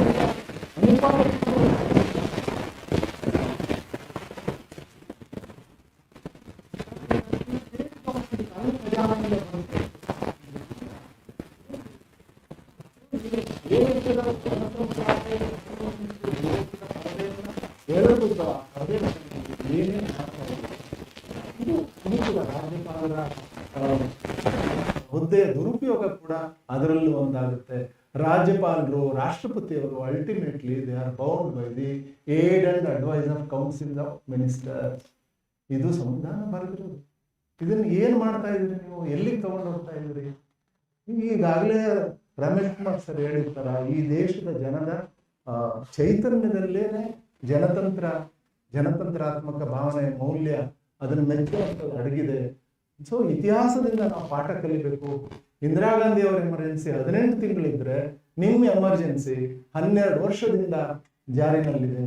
ಇದನ್ನು ಒಂದಲ್ಲ ಒಂದು ದಿವಸ ದ್ವೇಷದ ಪರದೆ ಹೊರದೋಗುತ್ತೆ, ಜನ ನೋಡಕ್ ಸಾಧ್ಯ ಆಗುತ್ತೆ, ನೋಡ್ತಾರೆ ಅನ್ನೋ ಸತ್ಯ ಅವ್ರಿಗೆ ಗೊತ್ತಾದ್ರೆ ಇಂಥ ಕೆಲಸ ಮಾಡೋದಿಲ್ಲ. ಸರ್, ತಾವು ಬಹಳ ಕ್ರೂಷಿಯಲ್ ಸ್ಟೇಜಿಗೆ ಬಂದ್ಬಿಟ್ಟು ಅವ್ರು ಮಾತಾಡಿದಾಗೆಲ್ಲ ಐ ಆಮ್ ಗೆಟಿಂಗ್ ಸಮಥಿಂಗ್ ಸ್ವಲ್ಪ ಕ್ಷಮಿಸ್ಬೇಕು. ಪರವಾಗಿಲ್ಲ ಸರ್. ಮನ್ರೇಗಾ ಏನಿದ್ರೆ ಕಾನ್ಸೆಪ್ಟ್, ನಾವು ಗ್ರಾಮೀಣ ಭಾರತ ಬಹುಜನ ವಾಸಿ, ಅವ್ರಿಗೆಲ್ಲರಿಗೂ ಕೂಡ ನಾವು ಸರ್ಕಾರಿ ನೌಕರಿ ಕೊಡಕ್ಕಾಗಿಲ್ಲ. ಇವತ್ತು ಈ ದೇಶದಲ್ಲಿ ನಾವೇನು ಅವ್ರಿಗೆ ಭತ್ಯೆ ಕೊಡ್ತಾ ಇಲ್ಲ. ಅವರೆಲ್ಲರೂ ಕೂಡ ಬಹುತೇಕ ಜನ ಕೃಷಿ ಕಾರ್ಮಿಕರಾಗಿ ಕೆಲಸ ಮಾಡ್ತಾ ಇದ್ದಾರೆ. ಅಂದ್ರೆ ಆಯಾ ಸ್ಥಳೀಯ ಭೂ ಮಾಲೀಕ ಯಾರಿರ್ತಾನೆ ಅವನ ಹಂಗಿನಲ್ಲಿ, ಅವನ ಕೃಪೆಯಲ್ಲಿ ಅವನು ಒಂದು ವೇಳೆ ಪ್ರಾಕೃತಿಕ ವಿರೋಧಗಳಿರ್ತವೆ, ಬರಗಾಲ ಬರುತ್ತೆ, ಇನ್ನೇನೋ ಒಂದು ಕಷ್ಟ ಬರುತ್ತೆ, ಅವನಿಗೆ ಕೆಲಸ ಇಲ್ಲ, ಭೂಮಿ ಇರುವವನಿಗೆ ಕೆಲಸ ಇಲ್ಲ, ಇವನಿಗೆ ಕೆಲಸ, ಅವ್ರು ಬದುಕೋದು ಹೇಗೆ, ಅವನಿಗೆ ಊಟ ಹೇಗೆ, ಸರ್ಕಾರಿ ನೌಕರಿ ಇಲ್ಲ, ನೀವೇನು ಅವನಿಗೆ ಭತ್ಯೆ ಕೊಡ್ತಾ ಇಲ್ಲ, ಭೂಮಾಲೀಕನಿಗೆ ಅವನಿಗೆ ಊಟಕ್ಕಿಲ್ಲ, ಇವನು ಹೆಂಗೆ ಬದುಕಬೇಕು? ಹಾಗಾದ್ರೆ ಈ ಸ್ವಾತಂತ್ರ್ಯವನ್ನ ಅವನ ಕ್ಯೂನಲ್ಲಿ ನಿಲ್ಲಿಸಿ ಓಟ್ ಹಾಕಿಸ್ಕೊಂಡು ನಡೆಸಿದ ಸರ್ಕಾರಕ್ಕೆ ಅವ್ರಿಗೆ ಊಟ ಕೊಡೋ ಜವಾಬ್ದಾರಿ ಇಲ್ವಾ? ಮನಮೋಹನ್ ಸಿಂಗ್ ಅವರು ಇವತ್ತು ನಮ್ಮ ಮಧ್ಯೆ ಇಲ್ಲ. ಅವರು ಸ್ವಲ್ಪ ಬಲಪಂಥೀಯ ಒಲವಿರ್ತಕ್ಕಂಥ ಎಕಾನಮಿಸ್ಟ್ ಆದರೂ ಸಹ ಮಾನವೀಯತೆಯಿಂದ ಅವರು ಬಹಳ ದೂರ ಯೋಚನೆ ಮಾಡಿ ಗ್ರಾಮೀಣ ಪ್ರದೇಶದಲ್ಲಿ ಇರ್ತಕ್ಕಂಥ ಬಲಪಂಥಿ ಅಂತ ನೀವು ಹೇಳ್ತಾ ಇರೋದು ಈ ಧರ್ಮದ ಎದುರಲ್ಲ, ಇದು ಓನ್ಲಿ ವೆರಿ ಕ್ಲಿಯರ್. ಅವರು ಇವರು ಯಾರು ಹೆಂಗಲ್ಲಿರಬಾರ್ದು, ಇವರು ಇರಬಾರ್ದು ಅಂತ ಹೇಳಿ ಅವರಿಗೆ ಕಡ್ಡಾಯವಾಗಿ ವರ್ಷದಲ್ಲಿ ಇಂತಿಷ್ಟು ದಿವಸ ಕೆಲಸ ಸಿಗಬೇಕು ಅಂತ ಹೇಳ್ತಾರೆ. ಆ ಕೆಲಸವನ್ನ ಸಾರ್ವಜನಿಕ ಆಸ್ತಿ ನಿರ್ಮಾಣಕ್ಕಾಗಿ ಉಪಯೋಗಿಸಬೇಕು. ಅವನಿಗೆ ಕನಿಷ್ಠ ಇಷ್ಟು ಕೂಲಿ ಕೊಡಲೇಬೇಕು. ಇದರಲ್ಲಿ ರಾಜ್ಯ ಸರ್ಕಾರದ ಪಾಲಿಸಿ, ಕೇಂದ್ರ ಸರ್ಕಾರದ ಪಾಲಿಸಿ ಅಂತ ಹೇಳ್ತಾರೆ. ಆಲ್ಮೋಸ್ಟ್ 90% ನಂತರ ಅದನ್ನು ವಿಸ್ತರಿಸ್ತಾರೆ, ಹೆಚ್ಚಿಗೆ ದಿನಗಳು ಕೊಡ್ತಾರೆ, 100 ದಿನ ಕೊಡ್ತಾರೆ, 150 ದಿನ ಕೊಡ್ತಾರೆ. ಆಮೇಲೆ ಅಡಿಷನಲ್ ಇದನ್ನ ಕಳಿಸಿ, ನೀವು ರಿಕ್ವೆಸ್ಟ್ ಕಳಿಸಿ ಅಂತ ಹೇಳ್ತಾರೆ. ಸಣ್ಣ ಸಣ್ಣ ಹಳ್ಳಿಗಳಲ್ಲೆಲ್ಲ ಇವತ್ತು ನಾವು ಸಾರ್ವಜನಿಕ ಆಸ್ತಿ ನಿರ್ಮಾಣ ಮಾಡಿದ್ವಿ ಅಂದ್ರೆ 78 ವರ್ಷ ಆದ್ಮೇಲೆ it is only because of this programme. ಅದಕ್ಕೆ ಮಹಾತ್ಮ ಗಾಂಧಿಯವರ ಹೆಸರೇ ಹಾಕಿರ್ತಾರೆ. ಏನ್ ಮಹಾತ್ಮ ಗಾಂಧಿ ಅವರು ಮನಮೋಹನ್ ಸಿಂಗ್ ಅವರಿಗೆ ಸಂಬಂಧಿಕರ? ಇಡೀ ಜಗತ್ತಿನಲ್ಲಿ ಅತ್ಯಂತ ಸ್ಪಷ್ಟತೆ ಇದ್ದಂತ, ತಾಯಿ ಹೃದಯ ಇದ್ದಂತ, ಮಾನವೀಯ ಕರುಳಿದ್ದಂತ ಮನುಷ್ಯ. ಇದು 1000 ಸಂದರ್ಭದಲ್ಲಿ ಜಗತ್ತಿಗೆ ಪರಿಚಯ. ಇನ್ನು ಈತನಿಗಿಂತ ಸೂಕ್ತವಾದ ಹೆಸರು ಇನ್ನಿಲ್ಲ. ಅರೆ ನನಗೆ ಆ ಡ್ರೆಸ್ಸೇ ಬೇಡ, ಬ್ಯಾರಿಸ್ಟ್ ಡ್ರೆಸ್ ಅಂತ ಹೇಳಿ ಬಿಸಾಕ್ಬಿಟ್ಟು ಸಾಮಾನ್ಯ ಮನುಷ್ಯಂತ ನಾನು ಇರಬೇಕು ಅಂತ ಬರ್ತಕ್ಕಂಥ ನಿಶ್ಚಂತಗೊಳ್ತ ಮಾತ. ಏನಪ್ಪಾ ನಿಮ್ಗೇನಾದ್ರೂ ಗಾಂಧಿ ಬಂದು ಕನಸಲ್ಲಿ ಕಚ್ಚಿದ್ರ? ನಿಮ್ಗೇನು ಹುಚ್ಚಿರಿದಿದ್ಯಾ? ನೀವು ರಾಮ ಮಂದಿರ ಕಟ್ಕೊಳ್ರಪ್ಪ, ನಾವು ಬೇಡ ಅಂತ ಹೇಳಿ ಇನ್ನೇನಾದ್ರೂ ಕಟ್ಬಿಟ್ಟು ನಿಮ್ದು ಒಂದು ಮಂದಿರ ಕಟ್ಕೊಳ್ರಿ. ಆದ್ರೆ ಗಾಂಧಿ ದೇಶಕ್ಕೆ ಏನು ಅಪಚಾರ ಮಾಡಿದ್ರು? ನೀವು ಅದ್ರ ಬದಲಿಗೆ ಇನ್ನೂ ಹೆಚ್ಚಿಗೆ ದಿನ ಲೇಬರ್ ಕೊಡ್ತೇವೆ, ದುರುಪಯೋಗ ಆಗ್ತಾ ಇದೆ ಅಂತ ಹೇಳಿ ನೇರ ಅವ್ರ ಅಕೌಂಟಿಗೆ ಬಿಡ್ಬೇಕು ಅಂತ ಹೇಳಿದ್ರು. ಶೋಷಣೆ ಆಗಬಾರ್ದು, ಕೂಲಿಕಾರರನ್ನ ಶೋಷಣೆ ಮಾಡಬಾರ್ದು ಅಂತ ಹೇಳಿ. ಇವೆಲ್ಲದರ ಮಧ್ಯೆ ಮಾನ್ಯ ರಾಜ್ಯಪಾಲರೇ ಸಂವಿಧಾನದ ಆರ್ಟಿಕಲ್ 155 ಪ್ರಕಾರ ನೀವು ನೇಮಕಗೊಂಡಿದ್ದೀರಿ. 159 ಪ್ರಕಾರ ನೀವು ಪ್ರಮಾಣ ವಚನ ಸ್ವೀಕಾರ ಮಾಡಿದ್ದೀರಿ, ಓದ್ ತಗೊಂಡಿದ್ದೀರಿ. ಏನ್ ಓದ್ ತಗೊಂಡ್ರಿ? ಈ ದೇಶದ ರಾಜ್ಯಾಂಗಕ್ಕೆ ನಾನು ತಲೆಬಾರ್ತೇನೆ, ಈ ದೇಶದ ರಾಜ್ಯಾಂಗಕ್ಕೆ ನಾನು ನಿಷ್ಠೆಯಿಂದ ಇರ್ತೇನೆ, ಈ ರಾಜ್ಯದ ರಾಜ್ಯಪಾಲನಾಗಿ ಈ ಜನರ ಕಷ್ಟ ಸುಖಗಳನ್ನು ನಾನು ನೋಡ್ತೇನೆ, ಭಾಗಿಯಾಗಿರ್ತೇನೆ, ಇವರನ್ನು ನಾನು ನೋಡ್ಕೊಡ್ತೇನೆ. ಈ ಭಾಷಣದಲ್ಲಿ ನಿನ್ನ ರಾಜ್ಯದಲ್ಲಿ, ಕರ್ನಾಟಕ ರಾಜ್ಯದಲ್ಲಿ, ನೀನು ರಾಜ್ಯಪಾಲನಾಗಿರ್ತಕ್ಕಂಥ ರಾಜ್ಯದಲ್ಲಿ ಜನರು ಏನಾದ್ರು ಕಷ್ಟ ಆಗದಂತ ಇದ್ರೆ ಹೇಳಪ್ಪ, ನಾವು ನಿನ್ ಜೊತೆಗೆ ಇದ್ದೇವೆ. I am very clear. ನಮ್ಮ ಮಾತನ್ನು ಕೇಳ್ತಕ್ಕಂಥ ಸಾಮಾನ್ಯ ಮನುಷ್ಯನಿಗೂ ಇದು ಅರ್ಥವಾಗಬೇಕು. ಜನ ವಿರೋಧಿ ಏನಾದರೂ ಇದೆಯಾ ಇದು? B clear. ಅಂಡ್ 63 ಏನ್ ಹೇಳುತ್ತೆ? ಬಹುಶಃ ಸರ್ ನನ್ನ ಗಮನ 55ರಿಂದ ಶುರು ಮಾಡಿದೆ. ಉದ್ಯೋಗವನ್ನ ಹಕ್ಕಾಗಿ ಕೊಟ್ಟಂತ ಯೋಜನೆ ಬಹುಶಃ ಇದೆ. ಇಂಡಿಯಾದಲ್ಲೇ ಅಲ್ಲ, ಪ್ರಪಂಚದ ಅನೇಕ ದೇಶಗಳು. ನಾವು ರೈಟ್ ಟು ಎಂಪ್ಲಾಯ್ಮೆಂಟ್ ಕೊಟ್ಟಿರ್ಲಿಲ್ಲ, ಲೀಜರ್ ಕೊಟ್ಟಿರ್ಲಿಲ್ಲ, ಸೊ ಪೆನ್ಷನ್ ಕೊಡ್ಲಿಲ್ಲ. ಮನ್ರೇಗಾ ಸ್ಕೀಮ್ ಏನಿದೆ ಅದು ಉದ್ಯೋಗವನ್ನ ಹಕ್ಕಾಗಿ ಕೊಟ್ಟ ಯಾವುದಾದ್ರೂ ಒಂದು ಕಮ್ಯುನಿಸ್ಟ್ ಸರ್ಕಾರ ಮಾಡಬಹುದಾಗಿದ್ದಂತ ಕೆಲಸ ಇದು. ಅದಕ್ಕೆ ನಾನು ಬಹಳ ಎಚ್ಚರಿಕೆಯಿಂದ ಹೇಳಿದೆ, ಆರ್ಥಿಕ ವಿಚಾರಗಳಲ್ಲಿ ಸ್ವಲ್ಪ ಬಲಪಂಥೀಯ ಒಲವು ಇದ್ದಿದ್ರು ಕೂಡ ಅತ್ಯಂತ ದೊಡ್ಡ ಮಾನವತಾವಾದಿ ಮನಮೋಹನ್ ಸಿಂಗ್ ರವರು ಒಂದು ಕಮ್ಯುನಿಸ್ಟ್ ಸರ್ಕಾರ ಮಾಡಬಹುದಾಗಿದ್ದಂತಹ ಕೆಲಸ ಇದು. ಸೆಕ್ಯೂರಿಟಿ ಗ್ರಾಮೀಣ ಪ್ರದೇಶದಲ್ಲಿ ಆ ಬಡ ಜನ ಯಾರು ಕೂಲಿಗಾಗಿ ಕಾಯ್ತಾ ಇದ್ರು, ಅವರು ಮೊದಲನೇ ಬಾರಿಗೆ ಸ್ವತಂತ್ರರಾದ್ರು, ಹೆಮ್ಮೆಯಿಂದ ಬದುಕೋರಂತವರಾದ್ರು, ನನಗೆ ಇಷ್ಟ ಇಲ್ಲ ಅಂದ್ರೆ ನಾನು ಬರೋದಿಲ್ಲ ಅನ್ನೋರಾದ್ರು. ಆ ಕೊಟ್ಟ ದುಡ್ಡು ಏನು ವ್ಯರ್ಥ ಆಗಿಲ್ಲ, ಆಸ್ತಿ ನಿರ್ಮಾಣ ಆಗಿದೆ. ಎಷ್ಟು ಅದರಲ್ಲಿ ಏನು ಹೇಳಿದ್ರು, ಮೆಟೀರಿಯಲ್ ಕಾಂಟ್ರಿಬ್ಯೂಷನ್ ಇಷ್ಟರಲ್ಲಿ, ಲೇಬರ್ ಕಾಂಟ್ರಿಬ್ಯೂಷನ್. ಯಾಕೆ ಎಲ್ಲವೂ ಲೇಬರ್ ಕಾಂಟ್ರಿಬ್ಯೂಷನ್ ಆಗೋದ್ರೆ ನಾವು ಆಸ್ತಿ ನಿರ್ಮಾಣ ಮಾಡಕ್ಕಾಗಲ್ಲ. ಮನ್ರೇಗಾ ಸ್ಕೀಮ್ ಜಾರಿಗೆ ಬಂದ ಮೇಲೆ ವೆಸ್ಟ್ ಬೆಂಗಾಲಲ್ಲಿ ಕೆಲವು ಹಳ್ಳಿಗಳಲ್ಲಿ ಎಕನಾಮಿಸ್ಟ್ಗಳು ಸ್ಟಡಿ ಮಾಡಿದ್ದಾರೆ. ಅಂದ್ರೆ ಎಲ್ಲ ಆಧಾರಗಳನ್ನು ಇಟ್ಕೊಂಡು ಸ್ಟಡಿ ಮಾಡಿದ್ದಾರೆ. ಮನ್ರೇಗಾ ಸ್ಕೀಮ್ ಮೇಲೆ ಹಳ್ಳಿಯ ಆರ್ಥಿಕತೆ ಒಟ್ಟಾಗಿ ಅಭಿವೃದ್ಧಿ ಆಗಿದೆ. ಯಾವ ಮಟ್ಟಕ್ಕೆ ಅಂತಂದ್ರೆ ಆ ಹಳ್ಳಿಲಿರೋ ಒಂದು ಕ್ಷೌರಿಕನ ಅಂಗಡಿಗಳು ಜಾಸ್ತಿ ಆಗಿದೆ. ಹಳ್ಳಿಲಿರೋ ಅತ್ಯಂತ ಬಡವರು ಹೆಚ್ಚಿನ ಅಲ್ಲಿ ಬಂದಂತ ತರಕಾರಿಗೆ, ಹಾಲಿಗೆ ಖರ್ಚು ಮಾಡಿದ್ದಾರೆ. ಹಾಲು ಮಾರೋರಿಗೆ, ತರಕಾರಿ ಮಾರೋರ್ಗು ಬಿಸ್ನೆಸ್ ಜಾಸ್ತಿ ಆಗಿದೆ. ಒಟ್ಟಾರೆ ಹಳ್ಳಿ ಆರ್ಥಿಕತೆಗೆ. ನಾನು ರಾತ್ರಿ ಬಂದೆ ಸರ್ ನನ್ನ ತೋಟದಿಂದ. ನನ್ನ ತೋಟಕ್ಕೆ ಬೆಳಗ್ಗೆ ಕೆಲಸ ಮಾಡಕ್ ಬರೋರು ಆಟೋದಲ್ಲಿ ಬರ್ತಾರೆ ಸರ್. ಅವರೆಲ್ಲ ಒಟ್ಟಿಗೆ ಸೇರ್ಕೊಂಡು ಒಂದು ಆಟೋ ಮಾಡ್ಕೊಂಡು ಆಟೋ ಬಿಟ್ಟು ಹೋಗ್ತಾರೆ. ಮತ್ತೆ ಆ ಟೈಮ್ ಹೇಳ್ತಾರೆ, ಅವ್ರು ಬಂದು ಹೋಗ್ತಾರೆ. They don't work for more hours. ನಾವು ಅವ್ರಿಗೆ ಏನಿದೆ ಮಿನಿಮಮ್ ವೇಜಸ್ ಕೊಡಲೇಬೇಕು. ಅಂದ್ರೆ ನಿಮಗೆ ಹೊಟ್ಟೆಗಿದ್ದವ್ರು ಹೊಟ್ಟೆ ತುಂಬ ಊಟ ಮಾಡೋದು ಇಷ್ಟ ಇಲ್ಲ, ಶೂದ್ರರು, ಬಡವರು, ಕೂಲಿ ಮಾಡೋರು ಗೌರವವಾಗಿರೋದು ಇಷ್ಟ ಇಲ್ಲ, ಅವ್ರಿಗೆ ಕೂಲಿ ಸಿಗೋದು ನಿಮ್ಗೆ ಇಷ್ಟ ಇಲ್ಲ, ಅವರು ಈ ದೇಶದ ಪ್ರಜೆಗಳು ಅಂತ ಬದುಕೋದು ನಿಮ್ಗೆ ಇಷ್ಟ ಇಲ್ಲ. ಇದು ನಿಮ್ಗೆ ಸಿದ್ಧ. ಹೇಳ್ರಿ ನೇರವಾಗಿ, ಧೈರ್ಯ ಇದ್ರೆ ಹೇಳಿ. ನೋಡಿ, ನಾನು ಓದ್ತೇನೆ ನಿಮ್ಗೆ. 159 ಆರ್ಟಿಕಲ್ ಅಲ್ಲಿ ತಗೊಳ್ಳುವಾಗ governor, office of the governor ನಾನು ತೆಗೆದುಕೊಡ್ತಾ ಇದ್ದೇನೆ ಅಂತ ಹೇಳಿ ಆ ರಾಜ್ಯದ ಹೆಸರು ಹೇಳಿ, and will do to the best of my ability preserve, protect and defend the constitution. Preserve, protect and defend the constitution. ಇದನ್ನು ಉಳಿಸ್ಬೇಕು, ಇದನ್ನು ರಕ್ಷಿಸಬೇಕು, ಇದನ್ನು ಸಮರ್ಥಿಸ್ಕೊಡು. ನೀನ್ ಮಾಡ್ತಾ ಇರೋದೇನು? Exactly the opposite of it. ನಂತರ and the law, and that I will devote myself to the services and well-being of the people of Karnataka. ಇದು ನೀನು ತಗೊಂಡ್ರು. ನೀನು ಓದೋದಿಲ್ಲ ಪೂರ್ಣ ಸ್ಪೀಚ್ ಅಂತಂದ್ರೆ ಸಂವಿಧಾನವನ್ನು ಸಮರ್ಥನೆ ಮಾಡಕ, ಸಂವಿಧಾನವನ್ನು ರಕ್ಷಣೆ ಮಾಡಕ, ಅಥವಾ ಬಡವರಿಗೆ ನ್ಯಾಯ. Please tell us. ನಮಗೆ ಹಕ್ಕಿದೆ ಈ ದೇಶದ ಪ್ರಜೆಗಳ ಕೇಳೋದಕ್ಕೆ. ಇದೆಲ್ಲ ಸಂವಿಧಾನದಲ್ಲಿ ಬರೆದಿರೋದು, ನಾನು ಬರೆದಿದ್ದಲ್ಲ. ಈಗ ಸರ್, ಇದಕ್ಕೆ ಸಂಬಂಧಪಟ್ಟ ಹಾಗೆ ತಾವು ತಮಗೆ ಇದು ಸಂಪೂರ್ಣ ಗೊತ್ತಿರುತ್ತದೆ. ತಮಿಳುನಾಡಿನ ಸರ್ಕಾರ ಸುಪ್ರೀಂ ಕೋರ್ಟ್ ಹೋಗಿದೆ. ಏನು ಒಂದು ರಾಜ್ಯ ಸರ್ಕಾರ, ಯಾವುದೇ ರಾಜ್ಯದಲ್ಲಾಗಲಿ ಸರ್, ತಾನು ಚುನಾವಣೆಗೆ, ಆ ಪಕ್ಷ ಚುನಾವಣೆಯಲ್ಲಿ ಕೆಲವು ಪ್ರಣಾಳಿಕೆಗಳು, ಭರವಸೆಗಳು ಕೊಟ್ಟಿರುತ್ತದೆ ಮತ್ತು ರಾಜ್ಯದ ಅಭಿವೃದ್ಧಿಗೋಸ್ಕರ ತನಗೆ ಸರಿ ಕಂಡ ರೀತಿಯಲ್ಲಿ ಕೆಲವು ವಿಧೇಯಕಗಳನ್ನ ಪಾಸ್ ಮಾಡುತ್ತೆ. ಅದ್ರ ಮೂಲಕ ಕೆಲವು ಯೋಜನೆಗಳನ್ನು ಜಾರಿಗೆ ತಂದು ರಾಜ್ಯದ ಅಭಿವೃದ್ಧಿ ಮಾಡಬೇಕು, ರಾಜ್ಯಗಳು ಏನು ಮಾಡಬೇಕು ಅಂತ ಇರ್ತದೆ. ಆದ್ರೆ ರಾಜ್ಯಪಾಲರದವರು ಯಾವುದೋ ಒಂದು ವಿಧೇಯಕ ಪಾಸ್ ಮಾಡಿದಾಗ ಅದನ್ನು ತಿಂಗಳಾನುಗಟ್ಟಲೆ ಅದಕ್ಕೆ ಒಪ್ಪಿಗೆ ಕೊಡದೆ ಹಾಗೆ ಇಟ್ಕೊಂಡು ಅದನ್ನ ರಾಷ್ಟ್ರಪತಿ ಕಳಿಸ್ತೀವಿ ಅಂತ ನೆಪ ಇಟ್ಕೊಳ್ಳೋದಿರ್ತಲ್ಲ.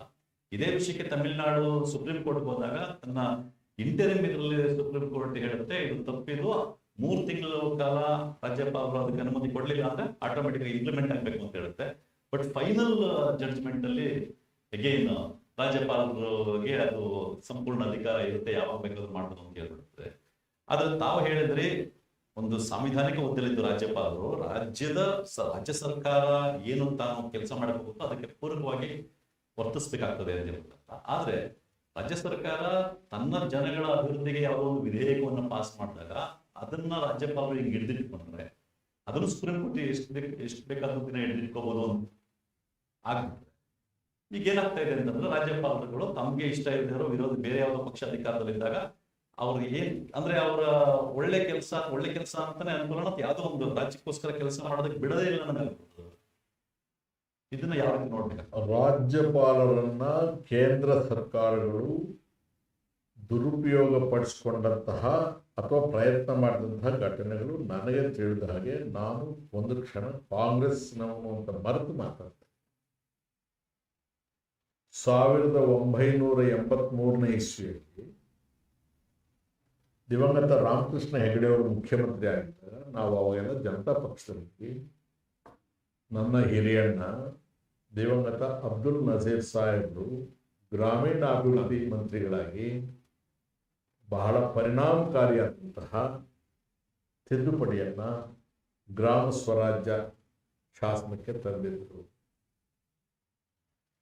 ಇದು ರಾಜ್ಯಪಾಲರಿಂದ ರಾಷ್ಟ್ರಪತಿಗಳಿಗೆ ಹೋಯಿತು.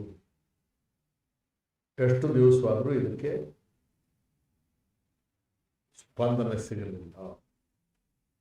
ಲಾಸ್ಟಿಗೆ ಒಂದು ತೀರ್ಮಾನಕ್ಕೆ ಅಷ್ಟು ಜನ ಶಾಸಕರು ಮಂತ್ರಿಗಳು ರಾಷ್ಟ್ರಪತಿ ಭವನದ ಮೆಟ್ಟಿಲ ಮೇಲೆ ನಾವು ಧರಣಿ ಮಾಡಬೇಕು ಅಂತ ನಿಶ್ಚಯ ಮಾಡಿದ್ವಿ. ಏನೇನಾಯ್ತೋ ಗೊತ್ತಿಲ್ಲ, ಕೂಡಲೇ ಒಪ್ಪಿಸಿ ಶಾಸನಾತ್ಮಕವಾಗಿ ತಮ್ಮ ಕರ್ತವ್ಯ ನಿರ್ವಹಿಸದೇ ಇದ್ದ ಆ ಶಾಸನವನ್ನು ಜಾರಿಗೊಳಿಸಲಿಕ್ಕೆ ಬಾಧ್ಯರಾಗಿದ್ದಂತಹ ಶಾಸಕರು ಸಚಿವ ಸಂಪುಟ ತಾರ್ಕಿಕ ಕೊನೆಗೆ ಈ ವಿಷಯವನ್ನು ತೆಗೆದುಕೊಂಡು ಹೋಗ್ತೀವಿ ಅಂತ ಹೇಳಿದಾಗ ಬೇರೆ ಏನೇ ಇದ್ರೂ ಕೂಡ ಅದನ್ನು ಗೌರವಿಸಿ ತಮ್ಮ ನಿಲುವನ್ನು ಬದಲಾಯಿಸಿಕೊಂಡು ಅದಕ್ಕೆ ಒಪ್ಪಿಗೆ ಕೊಟ್ಟಂಥದ್ದು ಒಂದು. ಎನ್ ಟಿ ರಾಮರಾವ್ ಪಕ್ಷ ಪ್ರಾರಂಭ ಮಾಡಿದ 6-7 ತಿಂಗಳಲ್ಲಿ ಅಭೂತಪೂರ್ವ ಜಯ ಗಳಿಸ್ತಾರೆ. ಅವರಿಗೆ ಆರೋಗ್ಯದ ತೊಂದರೆ ಆಗುತ್ತೆ. ಹೂಸ್ಟನ್ಗೆ ಅವರು ಹೃದಯ ಚಿಕಿತ್ಸೆಗೆ ಹೋಗ್ತಾರೆ. ಆ ಅವಧಿ ಒಳಗೆ ಅವರ ಸಚಿವ ಸಂಪುಟದಲ್ಲೇ ಇದ್ದಂಥ ಒಬ್ಬರನ್ನ ನಾವು ಕಾಂಗ್ರೆಸ್ನವರು ಅವತ್ತು ಅವರನ್ನು ವಿಶ್ವಾಸಕ್ಕೆ ರಾಮ್ಲಾಲ್ ಅಂತ ಹಿಮಾಚಲ ಪ್ರದೇಶ ಗವರ್ನರ್ ಉಪಯೋಗಿಸಿಕೊಂಡು ಎನ್ ಟಿ ರಾಮರಾವ್ ಅವರನ್ನ ಪದಚ್ಯುತಗೊಳಿಸಿದರು. ಬಹುಶಃ ಅಂತಹ ಜನಪರವಾದ ಹೋರಾಟವನ್ನು ನಾವು ನೋಡಲೇ ಇಲ್ಲ. ಇಡೀ ಆಂಧ್ರ ಅವಿಭಾಜ್ಯ, ಮನೆ ಮನೆ ಬಾಗಿಲು ಪ್ರತಿ ಮಗು, ಮುದುಕರು, ಹೆಣ್ಮಕ್ಳು ಸರ್ವಸ್ವ ಬೀದಿಗೆ ಬಂದು ನಿಂತರು. ಕ್ಷಮಾಪಣೆಯನ್ನ ಕೇಳಿ ಗವರ್ನರನ್ನು ಹಿಂದಕ್ಕೆ ಕರೆಸಿಕೊಂಡು ಪುನಃ ರಾಮರಾಯರಿಗೆ ಪ್ರತಿಜ್ಞಾವಿಧಿಯನ್ನು ಬೋಧಿಸಬೇಕಾಗಿ ಬಂತು. ಒಂದು ಜನಬಲ, ಇನ್ನೊಂದು ಶಾಸನಾತ್ಮಕವಾಗಿ ತೆಗೆದುಕೊಂಡಂಥದ್ದು. ಎಲ್ಲ ನಿಮ್ಮ ಕಣ್ಣೆದುರಿಗಿದೆ. ಯಾಕ್ರಿ ಮತ್ತೆ ತಪ್ಪು ಮಾಡಕ್ ಹೋಗ್ತೀರಿ? ನಾನು ಇಷ್ಟು ನಿಷ್ಠೂರವಾಗಿ ಅವತ್ತು ಕಾಂಗ್ರೆಸ್ ಅವರು ಮಾಡಿದ ತಪ್ಪು ಅಂತ ನಾನೇ ಹೇಳ್ತಾ ಇದ್ದೀನಿ. ತಪ್ಪು ಮಾಡಿದಾಗ ಗೊತ್ತಿಲ್ಲದೇನೋ ಸ್ವಾರ್ಥಕ್ಕೋ ಒಪ್ಕೋಬೇಕು, ತಿದ್ಕೋಬೇಕು. ನಾವು ನಡೆಯೋನೇ ಎಡುವುದು, ಕೂತ್ ಮಲಗಿರೋನು ಎಡುವುದಿಲ್ಲ. ಈವನ್ ನಾವು it is not too late.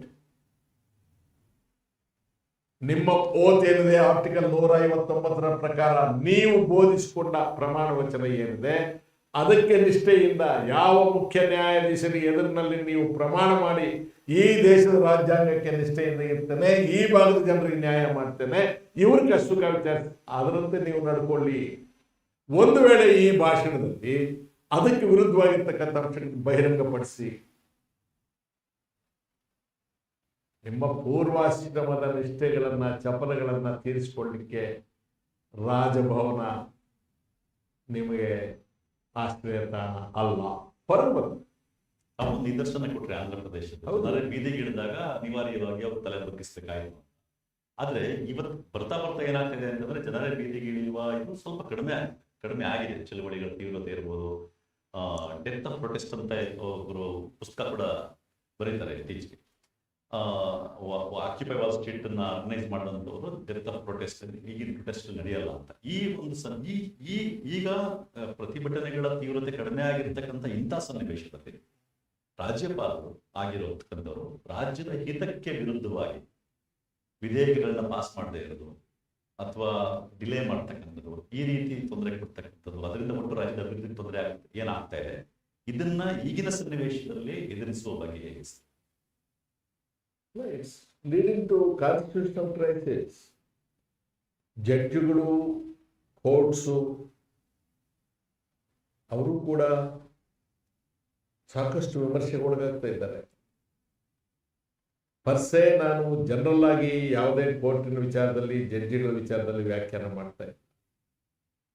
ಕೆಲವು ಸನ್ನಿವೇಶಗಳಲ್ಲಿ ಜನ ಕೋರ್ಟ್ಗಳ ತೀರ್ಪನ್ನು ಸ್ವಾಗತಿಸ್ತಾ ಇದ್ದಾರೆ, ಕೆಲವು ಸನ್ನಿವೇಶದಲ್ಲಿ ಬಹಳ ಚಿಂತೆಗೂ ಒಳಗಿರ್ತಾರೆ. ಒಬ್ಬ ಹೈಕೋರ್ಟಿನ ನ್ಯಾಯಾಧೀಶ ಅವನ ಮನೆ ಒಳಗೆ ಶಾರ್ಟ್ ಸರ್ಕ್ಯೂಟ್ ಆಗಿ ಬೆಂಕಿ ಕಾಣಿಸ್ಕೊಂಡು, ಅನಿವಾರ್ಯವಾಗಿ ಬೆಂಕಿ ಕಾಣಿಸ್ಕೊಂಡಾಗ ಫೈರ್ ಫೋರ್ಸ್ ಅವರು ಹೋಗ್ಬೇಕು. ಅವರು ಹೋಗಿ ಆ ನೀರೊಳಗೆಲ್ಲ ಕ್ಲೀನ್ ಮಾಡುವಾಗ ಕಂತೆಗಟ್ಟಲೆ ಹಣ ಕೆಳಗೆ ಬೀಳುತ್ತೆ. ಆ ಜಡ್ಜು ಯಾರ ಮನೆಯಲ್ಲಿ ಅಷ್ಟೊಂದು ಅಪರಿಮಿತವಾದಂತಹ ಹಣ ಸಂಗ್ರಹ ಆಗಿತ್ತು. ಎಲ್ಲಿದ್ದೀರಪ್ಪ ಇಡಿ ನೀವು? ಎಲ್ಲಿದ್ದೀರಿ IT ನೀವು? ಅಲ್ಲಿ ಮಮತಾ ಬ್ಯಾನರ್ಜಿ ಮೇಲೆ ಬಿಡ್ತಿರಲ್ಲ, ಡೆಲ್ಲಿಯಲ್ಲೇ ಇದೆಯಲ್ಲ, ಕೇಳಿದ್ರ ಲೆಕ್ಕ? ನ್ಯಾಯ ಕೊಡ್ತಕ್ಕ ಮಿಲಾರ್ಡ್ ಅಂತ ಹೇಳಿ, ಯೋರ್ ಆನರ್ ಅಂತ ಹೇಳಿ ಆತ ಸರ್ವಿಸ್ ಅಲ್ಲಿ ಮುಂದುವರಿಬೇಕಾ, ರಿಸೈನ್ ಮಾಡ್ಬೇಕಾ, ಡಿಸ್ಮಿಸ್ ಮಾಡ್ಬೇಕಾ, ಇಂಪೀಚ್ ಮಾಡ್ಬೇಕಾ? ನಥಿಂಗ್ ಇಸ್ ಇವತ್ತಿಗೆ ಹೇಳಿಲ್ಲ. ಕೇಂದ್ರ ಸರ್ಕಾರವಾಗಿ ನಿಮ್ಮ ಜವಾಬ್ದಾರಿ ಅಲ್ವಾ? ನ್ಯಾಯಾಂಗದಲ್ಲಿ ಜನರಿಗೆ ವಿಶ್ವಾಸ ಹೋಗ್ಬಿಟ್ರೆ ನಾವು ಎಲ್ಲಿಗೆ ಹೋಗ್ಬೇಕು? ಅರಾಜಕತೆಗೆ ಬರ್ತೀವಿ. ಪೊಲೀಸರನ್ನ ಟೀಕೆ ಮಾಡೋದು ಬಹಳ ಸುಲಭ. ನನಗೆ ಕಷ್ಟ ಬಂದ್ರು, ನಿಮಗೆ ಕಷ್ಟ ಬಂದ್ರು ಪೊಲೀಸ್ ಸ್ಟೇಷನ್ ಓಡ್ ಹೋಗ್ತೀವಿ. ಪೊಲೀಸ್ ಇಲಾಖೆಯ ನೈತಿಕ ಬಲವನ್ನು ನಾವು ಕಂಡುಬಿಟ್ರೆ ನಾವು ನಾಳೆ ಅನಾಥರಾಗ್ಬಿಡ್ತೀವಿ, ರೌಡಿಗಳ ಕೈ ಸಿಕ್ಬಿಡ್ತೇವೆ. ನಾವು ತಪ್ಪು ಮಾಡಿದಂಥವ್ರಿಗೆ ನೀವು ಸಂದರ್ಭಾನುಸಾರ ಶಿಕ್ಷೆ ಕೊಡಿ, ತಪ್ಪಿಲ್ಲ. ಆದರೆ ಇಡೀ ಇಲಾಖೆಯ ಮೊರೆಯನ್ನು ನಾವು ಕಡಿಬಾರ್ದು. ನೀವು ಕೇಳಿದ ಪ್ರಶ್ನೆ, ಈ ತರದ ಸನ್ನಿವೇಶ ಬಂದಾಗ ಜನ ಪ್ರತಿಭಟನೆ ಮಾಡೋ ಮೂಡ್ನಲ್ಲಿ ಇಲ್ಲದೆ ಇದ್ದಾಗ ವಾಟ್ ಇಸ್ ದಿ ಆಲ್ಟರ್ನೇಟಿವ್ ಹೇಳ್ತಾ ಇದ್ದೀರಿ. ನಾವು ನೋಡ್ಬೇಕಾಗಿರ್ತಕ್ಕಂಥದ್ದು ಅನಿವಾರ್ಯವಾಗಿ ನ್ಯಾಯಾಂಗದ ಕಡೆಗೆ. ಬಟ್ ನ್ಯಾಯಾಂಗದ ಮೇಲೂ ಪರೋಕ್ಷವಾದ ಒತ್ತಡ ಇತ್ತೀಚೆಗೆ ರಾಜಸ್ಥಾನದಲ್ಲಿರಬೇಕು. ಒಂದೇನೋ ಗೌರ್ಮೆಂಟ್ ಇದಕ್ಕೆ ತೀರ್ಪು ಕೊಟ್ಟರು ಅಂತ ಅವ್ರನ್ನ ಟ್ರಾನ್ಸ್ಫರ್ ಮಾಡಿದ್ರು. ಮೊನ್ನೆ ಉತ್ತರ ಪ್ರದೇಶದಲ್ಲಿ ಕೂಡ ಡಿಮೋಟ್ ಮಾಡಿದ್ದಾರೆ ಒಬ್ಬ ನ್ಯಾಯಾಧೀಶರನ್ನ. ಇದನ್ನೇ ನಾನು ಹೇಳಿದ ತಮಗೆ, ಪ್ರಜಾಪ್ರಭುತ್ವದಲ್ಲಿ ತಾವು ಆಯ್ಕೆ ಮಾಡಿದ ಪ್ರತಿನಿಧಿಗಳ ಮೇಲೆ ವಿಶ್ವಾಸ ಕಡಿಮೆ ಆಗ್ತದೆ. ಅಧಿಕಾರಿಗಳು ಯಾರು ಅಧಿಕಾರಶಾಹಿಯಲ್ಲಿದ್ದಾರೆ ಅವ್ರ ಮೇಲೆ ವಿಶ್ವಾಸ ಕಡಿಮೆ ಆಗ್ತಾ ಇದೆ. ನ್ಯಾಯಾಲಯಗಳಲ್ಲೂ ವಿಶ್ವಾಸ ಕಡಿಮೆ ಆಗ್ತಾ ಹೋದಾಗ ಅನಾರ್ಕಿ ಬರ್ತೇವೆ. ಅನಾರ್ಕಿ ಬಂದ್ರೆ ಯಾರು ಉಳಿತವೆ? ನೀವು ಭ್ರಮೆಯಲ್ಲಿರಬಹುದು. ನಾನೇನೋ ಕೂತ್ಕೊಂಡು ಮಾಡಿದ ಎಲ್ಲ ಷಡ್ಯಂತ್ರಗಳು ಕೂಡ ವರ್ಕೌಟ್ ಆಗುತ್ತೆ. ಒಂದು 10 ವರ್ಷ ನನ್ನ ಬೆನ್ನಿಗೆ 10 kg ಹಾಕಿದ್ರೆ ಹೊರಗೆ 15 ಹಾಕಿದ್ರೆ 20 ಹಾಕಿದ್ರೆ 25 ಹಾಕಿದ್ರೆ ಕೆಳಗೆ ಬಿದ್ದು ಹೋಗಿದ್ರೆ ಬಿದ್ದ ಮೇಲೆ ಏನು ಎದ್ದೇಳು. ಅದಾಗ್ಬೇಕಾ ನಿಮ್ಗೆ? ಭೂಮಿಗೆ ಸರಿಸಮಾನವಾಗಿ ಹೂತು ಹೋಗಿರ್ತಕ್ಕಂಥವನು ಎದ್ದು ನಿಂತ್ರೆ ನೀವೇನಾಗ್ತೀರಿ? ಇಂದಿರಾ ಗಾಂಧಿ ಅವರಿಂದ ಹಸ್ತಾಂತರ ಆಯ್ತು ಅಧಿಕಾರ, ರಕ್ತಪಾತ ಆಯ್ತ. ಮೊರಾರ್ಜಿ ದೇಸಾಯಿ, ಚರಣ್ ಸಿಂಗ್ ಅವರಿಂದ ಅಧಿಕಾರ ಬದಲಾವಣೆ ಆಯ್ತು, ರಕ್ತಪಾತ ಆಯ್ತ. ರಾಜೀವ್ ಗಾಂಧಿಯಿಂದ ಹಸ್ತಾಂತರ. ಇಡೀ ಪ್ರಪಂಚದಲ್ಲಿ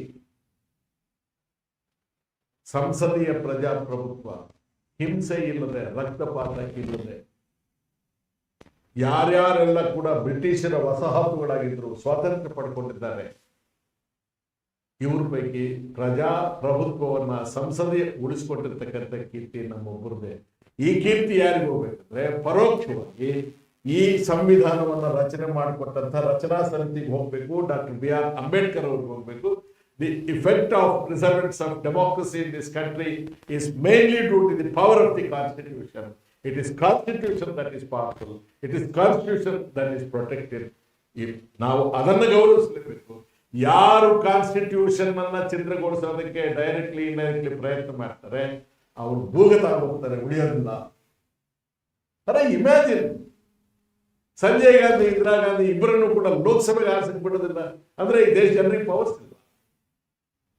ಸರ್, ಕಡೆಯದಾಗಿ ರಾಜ್ಯಪಾಲರು ಯಾವುದೇ ಒಂದು ರಾಜ್ಯ ಸರ್ಕಾರದ ರಾಜ್ಯದ ಹಿತಕ್ಕೆ ಪೂರಕವಾಗಿ ನಡ್ಕೋಬೇಕು ಅಂತಂದಾಗ ಸಂವಿಧಾನಾತ್ಮಕವಾಗಿ ಅವರಿಗೆ ಇರ್ತಕ್ಕಂಥ ಡ್ಯೂಟಿಗಳೇನು ಅದನ್ನು ಅವ್ರು ನಿರ್ವಹಿಸಬೇಕಾದ ಬಗ್ಗೆ ನಮ್ಮ ವೀಕ್ಷಕರಿಗೆ ನೋಡ್ತಾ ಇರೋರಿಗೆಲ್ಲ ನಮಗೂ ಇದು ಒಂದು ತಿಳುವಳಿಕೆ, ಅಂದ್ರೆ ರಾಜ್ಯಪಾಲರು ಕರ್ತವ್ಯ ನಿರ್ವಹಿಸಬೇಕಾದ ಬಗೆ ನ್ಯೂಟ್ರಲ್ ಆಗಿ ಸಂವಿಧಾನದ ಪ್ರತಿನಿಧಿಯಾಗಿ. ರಾಜ್ಯಪಾಲರು, ರಾಷ್ಟ್ರಪತಿಗಳು, ಮುಖ್ಯಮಂತ್ರಿಗಳು, ನ್ಯಾಯಾಧೀಶರು, ಶಾಸಕರು, ಅಧಿಕಾರಿಗಳು, ನಮಗೆ ಎಲ್ಲರಿಗೂ ಕೂಡ ನಮ್ಮ ಜವಾಬ್ದಾರಿಗಳು ನಿಗದಿತವಾಗಿದ್ದಾವೆ. ನಮ್ಮ ಹದ್ದು ಸರಹದ್ದು ಕೂಡ ತೋರಿಸಲಾಗಿದೆ. ಸದುದ್ದೇಶದಿಂದ ಒಂದು ವೇಳೆ ದುಡುಕಿದ್ರೆ ಅದಕ್ಕೆ ಕ್ಷಮಾಪಣೆ ಇರಬಹುದೇ ಹೊರತು ಬುದ್ಧಿಪೂರ್ವಕವಾಗಿ, ಪ್ರಜ್ಞಾಪೂರ್ವಕವಾಗಿ, ದುರುದ್ದೇಶದ ಹಿನ್ನೆಲೆಯಲ್ಲಿ ನಮ್ಮ ಕರ್ತವ್ಯ ವ್ಯಾಪ್ತಿಯನ್ನು ಮೀರಿ ಅಥವಾ ನಿರ್ವಹಿಸಬೇಕಾಗಿದ್ದಂತಹ ಕೆಲಸಗಳಿಂದ ನಾವು ಜಾರಿಕೊಂಡು ನಾವು ಎಲ್ಲೋ ಒಂದು ಕಡೆಗೆ ಈ ವ್ಯವಸ್ಥೆಯ ಮೇಲೆ ಜನರಿಗೆ ಅವಿಶ್ವಾಸ ಬರೋ ಹಾಗೆ ಮಾಡ್ತೇವೆ, ನಾವು ಗೆದ್ದು ಬಿಡ್ತೇವೆ ಅಂತ ಅನ್ಕೊಂಡಿದ್ರೆ ಅದು ನಿಮ್ಮ ಭ್ರಮೆ, ನಿಮ್ಮ ಕನಸು. ನಿಜ, ಇಡೀ ಜಗತ್ತಿನಲ್ಲಿ ಪೆರೆಸ್ಟ್ರೋಕ್ ಆದಮೇಲೆ, ಗ್ಲೋಬಲೈಸೇಷನ್ ಆದಮೇಲೆ, ಬಂಡವಾಳಶಾಹಿ ಅರ್ಥವ್ಯವಸ್ಥೆ ಭಾರತ ದೇಶಕ್ಕೂ ಕಾಲಿಟ್ಟ ಮೇಲೆ ಈ ಪ್ರತಿಭಟನೆಗಳು, ಸ್ಟ್ರೈಕ್ಸ್ ಇವೆಲ್ಲ ಕಡಿಮೆ ಆಗಿದೆ. ಇಡೀ ದೇಶ ಪ್ರಪಂಚಕ್ಕಾಗಿರೋದು ನಮ್ಮ. ಆದರೆ ಮೂಲತಃ ಜನರ ಅಂತರ್ಗತ ಶಕ್ತಿ ಇರುತ್ತೆ, ಅದನ್ನು ಅಂಡರ್ ಎಸ್ಟಿಮೇಟ್ ಮಾಡೋ ಅಧಿಕಾರ ನಮಗಿಲ್ಲ. ನಾನಂತೂ ಆ ಜನಶಕ್ತಿಯಲ್ಲಿ ನಂಬಿಕೆ ಇರ್ತಕ್ಕಂಥ ಅವರವರು ಈ ಜವಾಬ್ದಾರಿಗಳಲ್ಲಿ ಇರ್ತಕ್ಕಂಥವ್ರು ಅಕ್ಷರಶಃ to the word common full stop they should be loyal to constitution, spirit of constitution, the gist of constitution. ಅದನ್ನು ಹೊರತುಪಡಿಸಿದ್ರೆ they will land in trouble themselves. They got land in country in trouble. ಈ ದೇಶದ ನ್ಯಾಯಾಂಗದ ಬಗ್ಗೆ, ನ್ಯಾಯಾಂಗ ಅದರ roll ಬಗ್ಗೆ ವಿಚಾರ ಪ್ರಸ್ತಾಪ ಬಂತು. ಹಿಟ್ಲರನ ಕಾಲದಲ್ಲಿ ಕೂಡ ಪರ್ಯಾಯ ನ್ಯಾಯಾಂಗ ಸೃಷ್ಟಿ ಮಾಡೋ ಪ್ರಯತ್ನ ನಡೀತು. ಹಿಟ್ಲರನ ನಾಜಿ ಜರ್ಮನಿನಲ್ಲಿ ಪರ್ಯಾಯ ನ್ಯಾಯಾಂಗನ ಸೃಷ್ಟಿ ಮಾಡಿದ. ಇರೋ ನ್ಯಾಯಾಂಗದ ಜಡ್ಜ್ಗಳನ್ನ ಕಂಟ್ರೋಲ್ ಮಾಡೋದ್ರ ಜೊತೆಗೆ ಅವನು ಪರ್ಯಾಯ ನ್ಯಾಯಾಂಗ ಸೃಷ್ಟಿ ಮಾಡ್ದ, ಜಡ್ಜ್ಗಳನ್ನ ತಾನು ನೇಮಕ ಮಾಡ್ದ. ಅವರು ನಾಜಿ ಸಿದ್ಧಾಂತದ ಪರವಾಗಿನೇ ತೀರ್ಪು ಕೊಡ್ತಾ ಇದ್ರು. ಆ ಥರದ್ದು ಒಂದು ವ್ಯವಸ್ಥೆ ಇದೆ. ಆ ವ್ಯವಸ್ಥೆ ಹಿನ್ನೆಲೆಯಲ್ಲಿ ಈ ದೇಶದ ನ್ಯಾಯಾಂಗ ನೋಡಿದ್ರೆ ತುರ್ತು ಪರಿಸ್ಥಿತಿಯ 18 ತಿಂಗಳ ಅವಧಿನಲ್ಲಿ ಇಂದಿರಾ ಗಾಂಧಿಯವರು ಕಮಿಟೆಡ್ ಜುಡಿಷಿಯರಿ ಅಂತ ಒಂದು ಇರಬೇಕು ಅಂತ ಮಾಡಿ ಎಷ್ಟೋ ನಮ್ಮ ಸರ್ವೋಚ್ಚ ನ್ಯಾಯಾಧೀಶರು ಆ ಮಾತನ್ನು ಕೇಳಿದ್ರು. ಇದು ತುರ್ತು ಪರಿಸ್ಥಿತಿ ಒಂದು ಅನುಶಾಸನ ಪರ್ವ ಅಂತ ಕರೆದಂತ ನಾವು ಗೌರವಿಸುವಂತ ಅದ್ಭುತವಾದ ನ್ಯಾಯಾಧೀಶರು ಆ ಮಾತು ಹೇಳಿದ್ದಾರೆ. ಆದರೆ ಸರ್ವೋಚ್ಚ ನ್ಯಾಯಾಲಯದಲ್ಲಿ ಇದನ್ನ ವಿರೋಧಿಸುವಂತ HR ಖನ್ನಾ ಅಂತ ಜಸ್ಟಿಸ್ಗಳು ಬಂದ್ರು, ಅವ್ರು ಎತ್ತಿ ಹಿಡಿದ್ರು. ಸೊ ನ್ಯಾಯಾಂಗದಲ್ಲಿ ಅವರ ಆತ್ಮಸಾಕ್ಷಿ ಯಾವಾಗ ಜಾಗೃತ ಆಗುತ್ತೆ, ಆತ್ಮಸಾಕ್ಷಿ ಜಾಗೃತ ಆಗಬೇಕು ನ್ಯಾಯಾಂಗದ್ದು. ಈ ದೇಶದಲ್ಲಿ ಡಾಗ್ ವಿಸ್ಲಿಂಗ್ ಅನ್ನೋ ಒಂದು ಇಂಗ್ಲಿಷ್ ಪದ ಇದೆ. ಡಾಗ್ ವಿಸ್ಲಿಂಗ್ ಅಂತ ಅನ್ನೋದು ಈ ಯಾರನ್ನ ನಾವು ಗುರಿ ಮಾಡ್ತೀವಿ, ಯಾರನ್ನ ಬೇಟೆಯಾಡ್ಬೇಕಂತ ಇದೀವಿ, ಸೈದ್ಧಾಂತಿಕ ವಿರೋಧಿಗಳಿರ್ಬೋದು, ನ್ಯಾಯಾಂಗ ನಮ್ಗೆ ಅನುಕೂಲವಾಗದೇ ಇರುವಂತ ನ್ಯಾಯಾಂಗ ಇರ್ಬೋದು, ಅವ್ರ ವಿರುದ್ಧ ನಾವು ಡಾಗ್ ವಿಸ್ಲಿಂಗ್ ಅಂದ್ರೆ ಅರ್ಥ ಏನು ಅಂತಂದ್ರೆ ನಿಮ್ಮ ನಾಯಿನ, ನಿಮ್ಮ ಬೇಟೆ ನಾಯಿನ ಛೂ ಬಿಡು ಅವ್ರ ವಿರುದ್ಧ. ಈ ದೇಶದ ಅಲ್ಪಸಂಖ್ಯಾತ ಇರ್ಬೋದು, ಈ ದೇಶದ ಸೈದ್ಧಾಂತಿಕ ಭಿನ್ನಮತೀಯ ಇರ್ಬೋದು, ಇಂಥದ್ರ ವಿರುದ್ಧ ಅವರನ್ನ ಛೂ ಬಿಡುವಂತ ಪ್ರಯತ್ನ ಇದು ನ್ಯಾಯಾಂಗನೂ ಕೂಡ ಒಳಗೊಂಡು ನಡೀತಾ ಇದೆ. ಕಳೆದ ವರ್ಷ ಏಪ್ರಿಲ್ನಲ್ಲಿ ಒಂದು ಕ್ರಾಂತಿಕಾರಿ ತೀರ್ಪನ್ನ ಈ ದೇಶದ ಸುಪ್ರೀಂ ಕೋರ್ಟ್ ನೀಡಿತು. ಅದೇನು ಅಂತಂದ್ರೆ ಕಾಲಮಿತಿ ಇರಬೇಕು. ಈಗ ನೀವು ತಾವೇನು ಹೇಳಿದ್ರಿ, ಮಸೂದೆ ಕಾಯ್ದೆ ಆಗೋದು ರಾಜ್ಯಪಾಲರ, ರಾಷ್ಟ್ರಪತಿಯವರ ಅಂಕಿತ ದೊರೆತ ಮೇಲೆ, ಅದನ್ನ 2 ಸದನಗಳ ಪಾಸ್ ಮಾಡಿದ ಮೇಲೆ ಅಂಕಿತಕ್ಕೆ ಹೋಗುತ್ತೆ. ಅಂಕಿತ ಸಿಕ್ಕ ಮೇಲೆ ಅದು ಕಾಯ್ದೆ ಆಗುತ್ತೆ. ಸೊ ಈ ವಿಧೇಯಕಗಳ ವರ್ಷಗಟ್ಟಲೆ ಕಾಯ್ದೆ ಆಗುವುದಿಲ್ಲ ಅಂದ್ರೆ ಅವು ಸದುದ್ದೇಶದ ವಿಧೇಯಕಗಳಾಗಿದ್ದಿದ್ರೆ, ಜನಪರ ಜನಕಲ್ಯಾಣದ ವಿಧೇಯಕಗಳೇ ಆಗಿದ್ರೆ ಕಾಯ್ದೆ ಯಾಕೆ ಆಗಬಾರ್ದು? ಇದನ್ನ ಸುಪ್ರೀಂ ಕೋರ್ಟ್ ಕಳೆದ ವರ್ಷ ಏಪ್ರಿಲ್ನಲ್ಲಿ ಪರಿಶೀಲಿಸ್ಬಿಟ್ಟು ಒಂದು ಕ್ರಾಂತಿಕಾರಿ ತೀರ್ಪನ್ನ ಕೊಡ್ತು. ರಾಜ್ಯಪಾಲರಿಗೆ ಒಂದು ಹದ್ದು ಬಸ್ ಇರಬೇಕು, ಮಾಡಬೇಕು, ಕಾಲಮಿತಿ ನಿಗದಿ ಮಾಡ್ತು. ಆದ್ರೆ ಅದೇ ಸುಪ್ರೀಂ ಕೋರ್ಟ್ ರಾಷ್ಟ್ರಪತಿಯವರ ಹೆಸರಿನಲ್ಲಿ ಒಂದು ಪುನರ್ ಪರಿಶೀಲನಾ ಮನವಿನ ಸಲ್ಲಿಸಲಾಯಿತು. ಈ ಕೇಂದ್ರ ಸರ್ಕಾರ ಅದ್ರ ಹಿಂದೆ ಇತ್ತು. ಸೊ ಅದು ಪುನರ್ ಪರಿಶೀಲನಾ ಮನವಿ ಅಥವಾ ರೆಫರೆನ್ಸ್ ಅಂತ ಒಂದು ಮಾತಲ್ಲಿ ಅದನ್ನ ಹಾಕಿದ್ರು. ಆ ಅರ್ಜಿಗೆ ಮತ್ತೊಂದು ಪೀಠ ಅದನ್ನ ಪರಿಶೀಲಿಸ್ಬಿಟ್ಟು ಅದನ್ನ it undid it. What was done in April was undone in November. So ಹಿಂಗಿದೆ. ಅದಕ್ಕೆ ಜನ ವಿರೋಧ, ಜನ ಚಳುವಳಿ ಬಹಳ ಅಗತ್ಯ. ಅದು ಯಾವ ರೀತಿಯಿಂದನಾದ್ರೂ ನಡೀಬಹುದು. ಬೀದಿಗಳಲ್ಲೇ ನಡೀಬೇಕು ಜನದ ಪ್ರತಿಭಟನೆ ಅಂತ ಇಲ್ಲ. ಈ ದೇಶದ ಜನ ಚೈತನ್ಯ ಅಡಗಿ ಹೋಗಿಲ್ಲ, ಅದು ಜಾಗೃತ ಆಗುತ್ತೆ ಅನ್ನೋ ಹೋಪ್ ಇದೆ, ಭರವಸೆ ಇದೆ. ಆ 18 ತಿಂಗಳ ಕಾಲ ನಡೆದಿದ್ದ ದಮನ ಇದೆಯಲ್ಲ, ಅದು 12 ವರ್ಷ ಸಹಿಸಿದ್ರಿ, ಇನ್ನೆಷ್ಟು ವರ್ಷ ಸಹಿಸ್ತದೆ ಜನ ಅನ್ನೋದನ್ನ ತೀರ್ಮಾನ ಆಗುತ್ತೆ ಅನ್ನೋ ಆಶಾವಾದ ನನಗೆ. ಫೈನಲ್ ಆಗಿ ಸಿದ್ದರಾಮಯ್ಯನವರು ಇವತ್ತು ರಾಜ್ಯದ ಮುಖ್ಯಮಂತ್ರಿ ಆಗಿ ಅವ್ರಿಗೆ, ಅವರ ಸಚಿವ ಸಂಪುಟದವರಿಗೆ ನಾನು ಇದೇ ರಾಜ್ಯದ ಒಬ್ಬ ಪ್ರಜೆಯಾಗಿ ನೀವು ಜನರ ಹಂಗಿನಲ್ಲಿದ್ದರೆ ಹೊರತು ಯಾರ ಹಂಗಿನಲ್ಲೂ ಇಲ್ಲ. ನರೇಗಾ ವಿಷಯದಲ್ಲಿ ನಿಮ್ಮ ನಿಲುವು ಜನಪರವಾಗಿದೆ. ಜನರ ಹಂಗಿನಲ್ಲೇ ನೀವು ಮುಂದುವರಿಯಬೇಕು. ನಿಮ್ಮ ನಿಲುವನ್ನು ನೀವು ಸಾರ್ಥಕಗೊಳಿಸಬೇಕು. ಪರಿಣಾಮಗಳು ಏನೇ ಆಗಲಿ ಎದುರಿಸುವ ನೈತಿಕ ಬಲವನ್ನು ನೀವು ತೋರಿಸಿದ್ರೆ ನಿಮ್ಮನ್ನು ಜನ ಮೆಚ್ಚುತ್ತಾರೆ. ನೀವು ಚರಿತ್ರೆಯಲ್ಲಿ ಉಳಿಬೇಕು ಅಂತ ನಮ್ಮ ಆಸೆ. ಕೇಂದ್ರ ಸರ್ಕಾರ ಏನೇ ಮಾಡಿದ್ರು ಈ ವಿಷಯದಲ್ಲಿ ರಾಜ್ಯಪಾಲರು ಸಂವಿಧಾನಕ್ಕೆ ವಿರುದ್ಧವಾಗಿ ನಡ್ಕೊಂಡ್ರು, ಅವರ ಕರ್ತವ್ಯಕ್ಕೆ ವಿರುದ್ಧವಾಗಿ ನಡ್ಕೊಂಡ್ರು ಕೂಡ ರಾಜ್ಯ ಸರ್ಕಾರ ಜನರ ಪರವಾಗಿ ನಿಂತ್ಕೊಳ್ಬೇಕು. ಯಾಕೆಂದ್ರೆ 84ರ ಲೋಕಸಭಾ ಚುನಾವಣೆಯಲ್ಲಿ ಕಾಂಗ್ರೆಸ್ಗೆ ಹೆಚ್ಚು ಸ್ಥಾನ ಕರ್ನಾಟಕದಲ್ಲಿ 14 ಸೀಟ್ಗಳು ಬಂದಿತ್ತು ಅನ್ಸುತ್ತೆ. 85ರಲ್ಲಿ ಅಸೆಂಬ್ಲಿಗೆ ಚುನಾವಣೆ ಡಿಸಾಲ್ವ್ ಮಾಡಿ ಹೊರಟ್ಬಿಟ್ರು ಹೆಗಡೆ. ಗೆಲ್ಲುತ್ತೆ ಜನತಾ ಪಕ್ಷ ಆಗುತ್ತೆ. ಏನ್ ಬೇಕು ನಿಮಗೆ ರಾಮ್ಲಾಲ್ ನಿದರ್ಶನ ಬೇಕಾ? ನಜೀರ್ ಸಾಹೇಬ್ ನಿದರ್ಶನ ಬೇಕಾ? ಅಥವಾ 84, 85 ಜನ ಬಹಳ ಗಟ್ಟಿಗಿದ್ವಿ. ಅವರೆದುರಿಗೆ ನಾವು ಯಾರು ಅಲ್ಲ. ಸಿ ನಾರಾಯಣ ರೆಡ್ಡಿ ಅವರು ಫೇಮಸ್, ಅವರಿಗೆ ಜ್ಞಾನಪೀಠ ಪ್ರಶಸ್ತಿ ಸಿಗುತ್ತೆ. ಅವರು తెలుగులో మాట్లాడతారు. జనమేం చేస్తుందనుకో, ದೇಶ ಜಾತಕಾಲೇ మార్చేస్తుంది. ಅಂದ್ರೆ ಜನ ಏನ್ ಮಾಡ್ತಾರೆ ಅಂತ ನೀನು ಇಗ್ನೋರ್ ಮಾಡಬೇಡ. ದೇಶದ ಜಾತಕವನ್ನೇ ಬದಲಾಯಿಸ್ತಾರೆ. ಅದಕ್ಕೆ ಮೊದಲು ಒಂದು ಸೆಂಟೆನ್ಸ್ ಹೇಳ್ತಾರೆ ಅವರು, చిన్నదీపం ఏం చేస్తుంది అనుకోకు, చీకటినే కాదు. ಸಣ್ಣದು ಬುಡ್ಡಿ ದೀಪ ಇದು ಏನು ಮಾಡುತ್ತೆ ಅಂತ ನೀನು ದಯಮಾಡಿ ಅಹಂಕಾರದಿಂದ ಇರಬೇಡ. ಇಡೀ ಕತ್ತಲನ್ನೇ ಸುಟ್ಟು ಬಿಡುತ್ತೆ. ನೀವು ಹೇಳ್ತಾ ಇರೋಂಗೆ ಪ್ರತಿಭಟನೆಗಳಿಲ್ಲ, ಇದು ಬಹಳ ಬುಡ್ಡಿ ದೀಪ. ಆದ್ರೆ ಎಚ್ಚರ ಇಲ್ಲಿ, ಇದು ಕತ್ತಲ ಏನು ಆವತ್ತಿದೆ ಇದನ್ನ ಸುಡುತ್ತೆ. 84 ಉದಾಹರಣೆ ಕೊಟ್ರಿ. ನಮ್ಮ ಮುಂದೆ ರೀಸೆಂಟ್ ಉದಾಹರಣೆ ಕೂಡ ಇದೆ. 2024ರ ಎಲೆಕ್ಷನ್ ನಲ್ಲಿ ಇಡೀ ವ್ಯವಸ್ಥೆ, ಮೀಡಿಯಾ ಮಾಧ್ಯಮಗಳಂತೂ ಯಾವ ಮಟ್ಟಕ್ಕೆ 350-400 ಈ ದೇಶದ ಜನ 240ಕ್ಕೆ ನಿಲ್ಲಿಸಿದ್ದನ್ನು ಇತ್ತೀಚೆಗೆ ಕೂಡ ನಾವು ನೋಡಿದ್ದೀವಿ. ಇಷ್ಟಿದೆ ಸರ್. ಒಟ್ಟಾರೆಯಾಗಿ ಇವತ್ತು ಒಂದು ಮಹತ್ವದ, ಬಹಳ ಜನರ ಬದುಕಿಗೆ ಸಂಬಂಧಪಟ್ಟಂಗೆ ಅತ್ಯಂತ ಮಹತ್ವದ ವಿಷಯದ ಬಗ್ಗೆ ಇಬ್ಬರು ಮಹತ್ವಪೂರ್ಣ ವಿಷಯಗಳನ್ನ ತಿಳಿಸ್ಕೊಟ್ಟಿದ್ದಾರೆ. ತಮ್ಮೆಲ್ಲರಿಗೂ ಈ ದಿನ.com ಕಡೆಯಿಂದ ಮತ್ತೆ ಕನ್ನಡದ ಎಲ್ಲ ಜನತೆಯ ಪರವಾಗಿ ಥ್ಯಾಂಕ್ ಯು ಸರ್, ನಮಗೆ ಅವಕಾಶ ಕೊಟ್ರಿ. ಥ್ಯಾಂಕ್ ಯು ಸ್ನೇಹಿತರೆ. ಈ ಒಂದು ಮಹತ್ವದ ಚರ್ಚೆಯನ್ನು ನೋಡಿದ್ರಿ. ಇಲ್ಲಿ ಅನೇಕ ವಿಷಯಗಳನ್ನ ನಾವು ತಿಳ್ಕೊಂಡ್ವಿ, ಮತ್ತೆ ನೋಡಿದವರೆಲ್ಲರೂ ತಿಳ್ಕೊಳ್ತಾ ಇದ್ದೀರಾ. ಈ ತರ ಚರ್ಚೆಗಳು ನಮ್ಮಲ್ಲಿ ಇನ್ನು ಮುಂದೆ ಬರ್ತಾನೆ ಇರುತ್ತೆ. ಈ ದಿನ.com ನೋಡಿ ಮತ್ತೆ ನಮ್ಮ ಚಾನೆಲ್ಗೆ ಸಬ್ಸ್ಕ್ರೈಬ್ ಮಾಡಿ. ಅಷ್ಟೇ ಅಲ್ಲದೆ ಈ ರೀತಿಯ ವಸ್ತುನಿಷ್ಠವಾದ ವಿಷಯಗಳು ಜನರಿಗೆ ತಲುಪಬೇಕು ಅಂತಂದ್ರೆ, ಸತ್ಯವನ್ನ ಜನರಿಗೆ ತಲುಪಿಸ್ಬೇಕು ಅಂತಂದ್ರೆ ನಿಮ್ಮ ಸಹಕಾರ ಇದ್ರೆ ಮತ್ತೊಂದು ಸಾಧ್ಯ. ಈ ದಿನ.com ತಮ್ಮೆಲ್ಲರ ಸಹಾಯ ಅತ್ಯಂತ ಅಗತ್ಯ ಇದೆ. ಇದನ್ನ ನಾನು ಆಗ್ರಹಪೂರ್ವಕವಾಗಿ ಕೇಳ್ತಾ ಇದ್ದೀನಿ. ಕೇವಲ ನೀವೆಲ್ಲರೂ ಕೂಡ ಕೇವಲ ನಿಮ್ಗೆ 25 ರೂಪಾಯಿ ನಮ್ಮ ಚಾನೆಲ್ಗೆ ಸಬ್ಸ್ಕ್ರೈಬ್ ಆಗೋದ್ರ ಮೂಲಕ, ಕೇವಲ 25 ರೂಪಾಯಿ ಕೊಡೋದ್ರ ಮೂಲಕ ಈ ಚಾನೆಲ್ ನಿಮಗೆ ಸತ್ಯ ವಿಷಯವನ್ನ, ವಾಸ್ತವವನ್ನ, ಸತ್ಯವನ್ನ, ಜನರಿಗೆ ಏನ್ ಬೇಕಾಗಿದೆಯೋ ಅದನ್ನ ಮತ್ತು ಸಿದ್ಧವಾದ ಮಾಧ್ಯಮ ನೀವು ಸಹ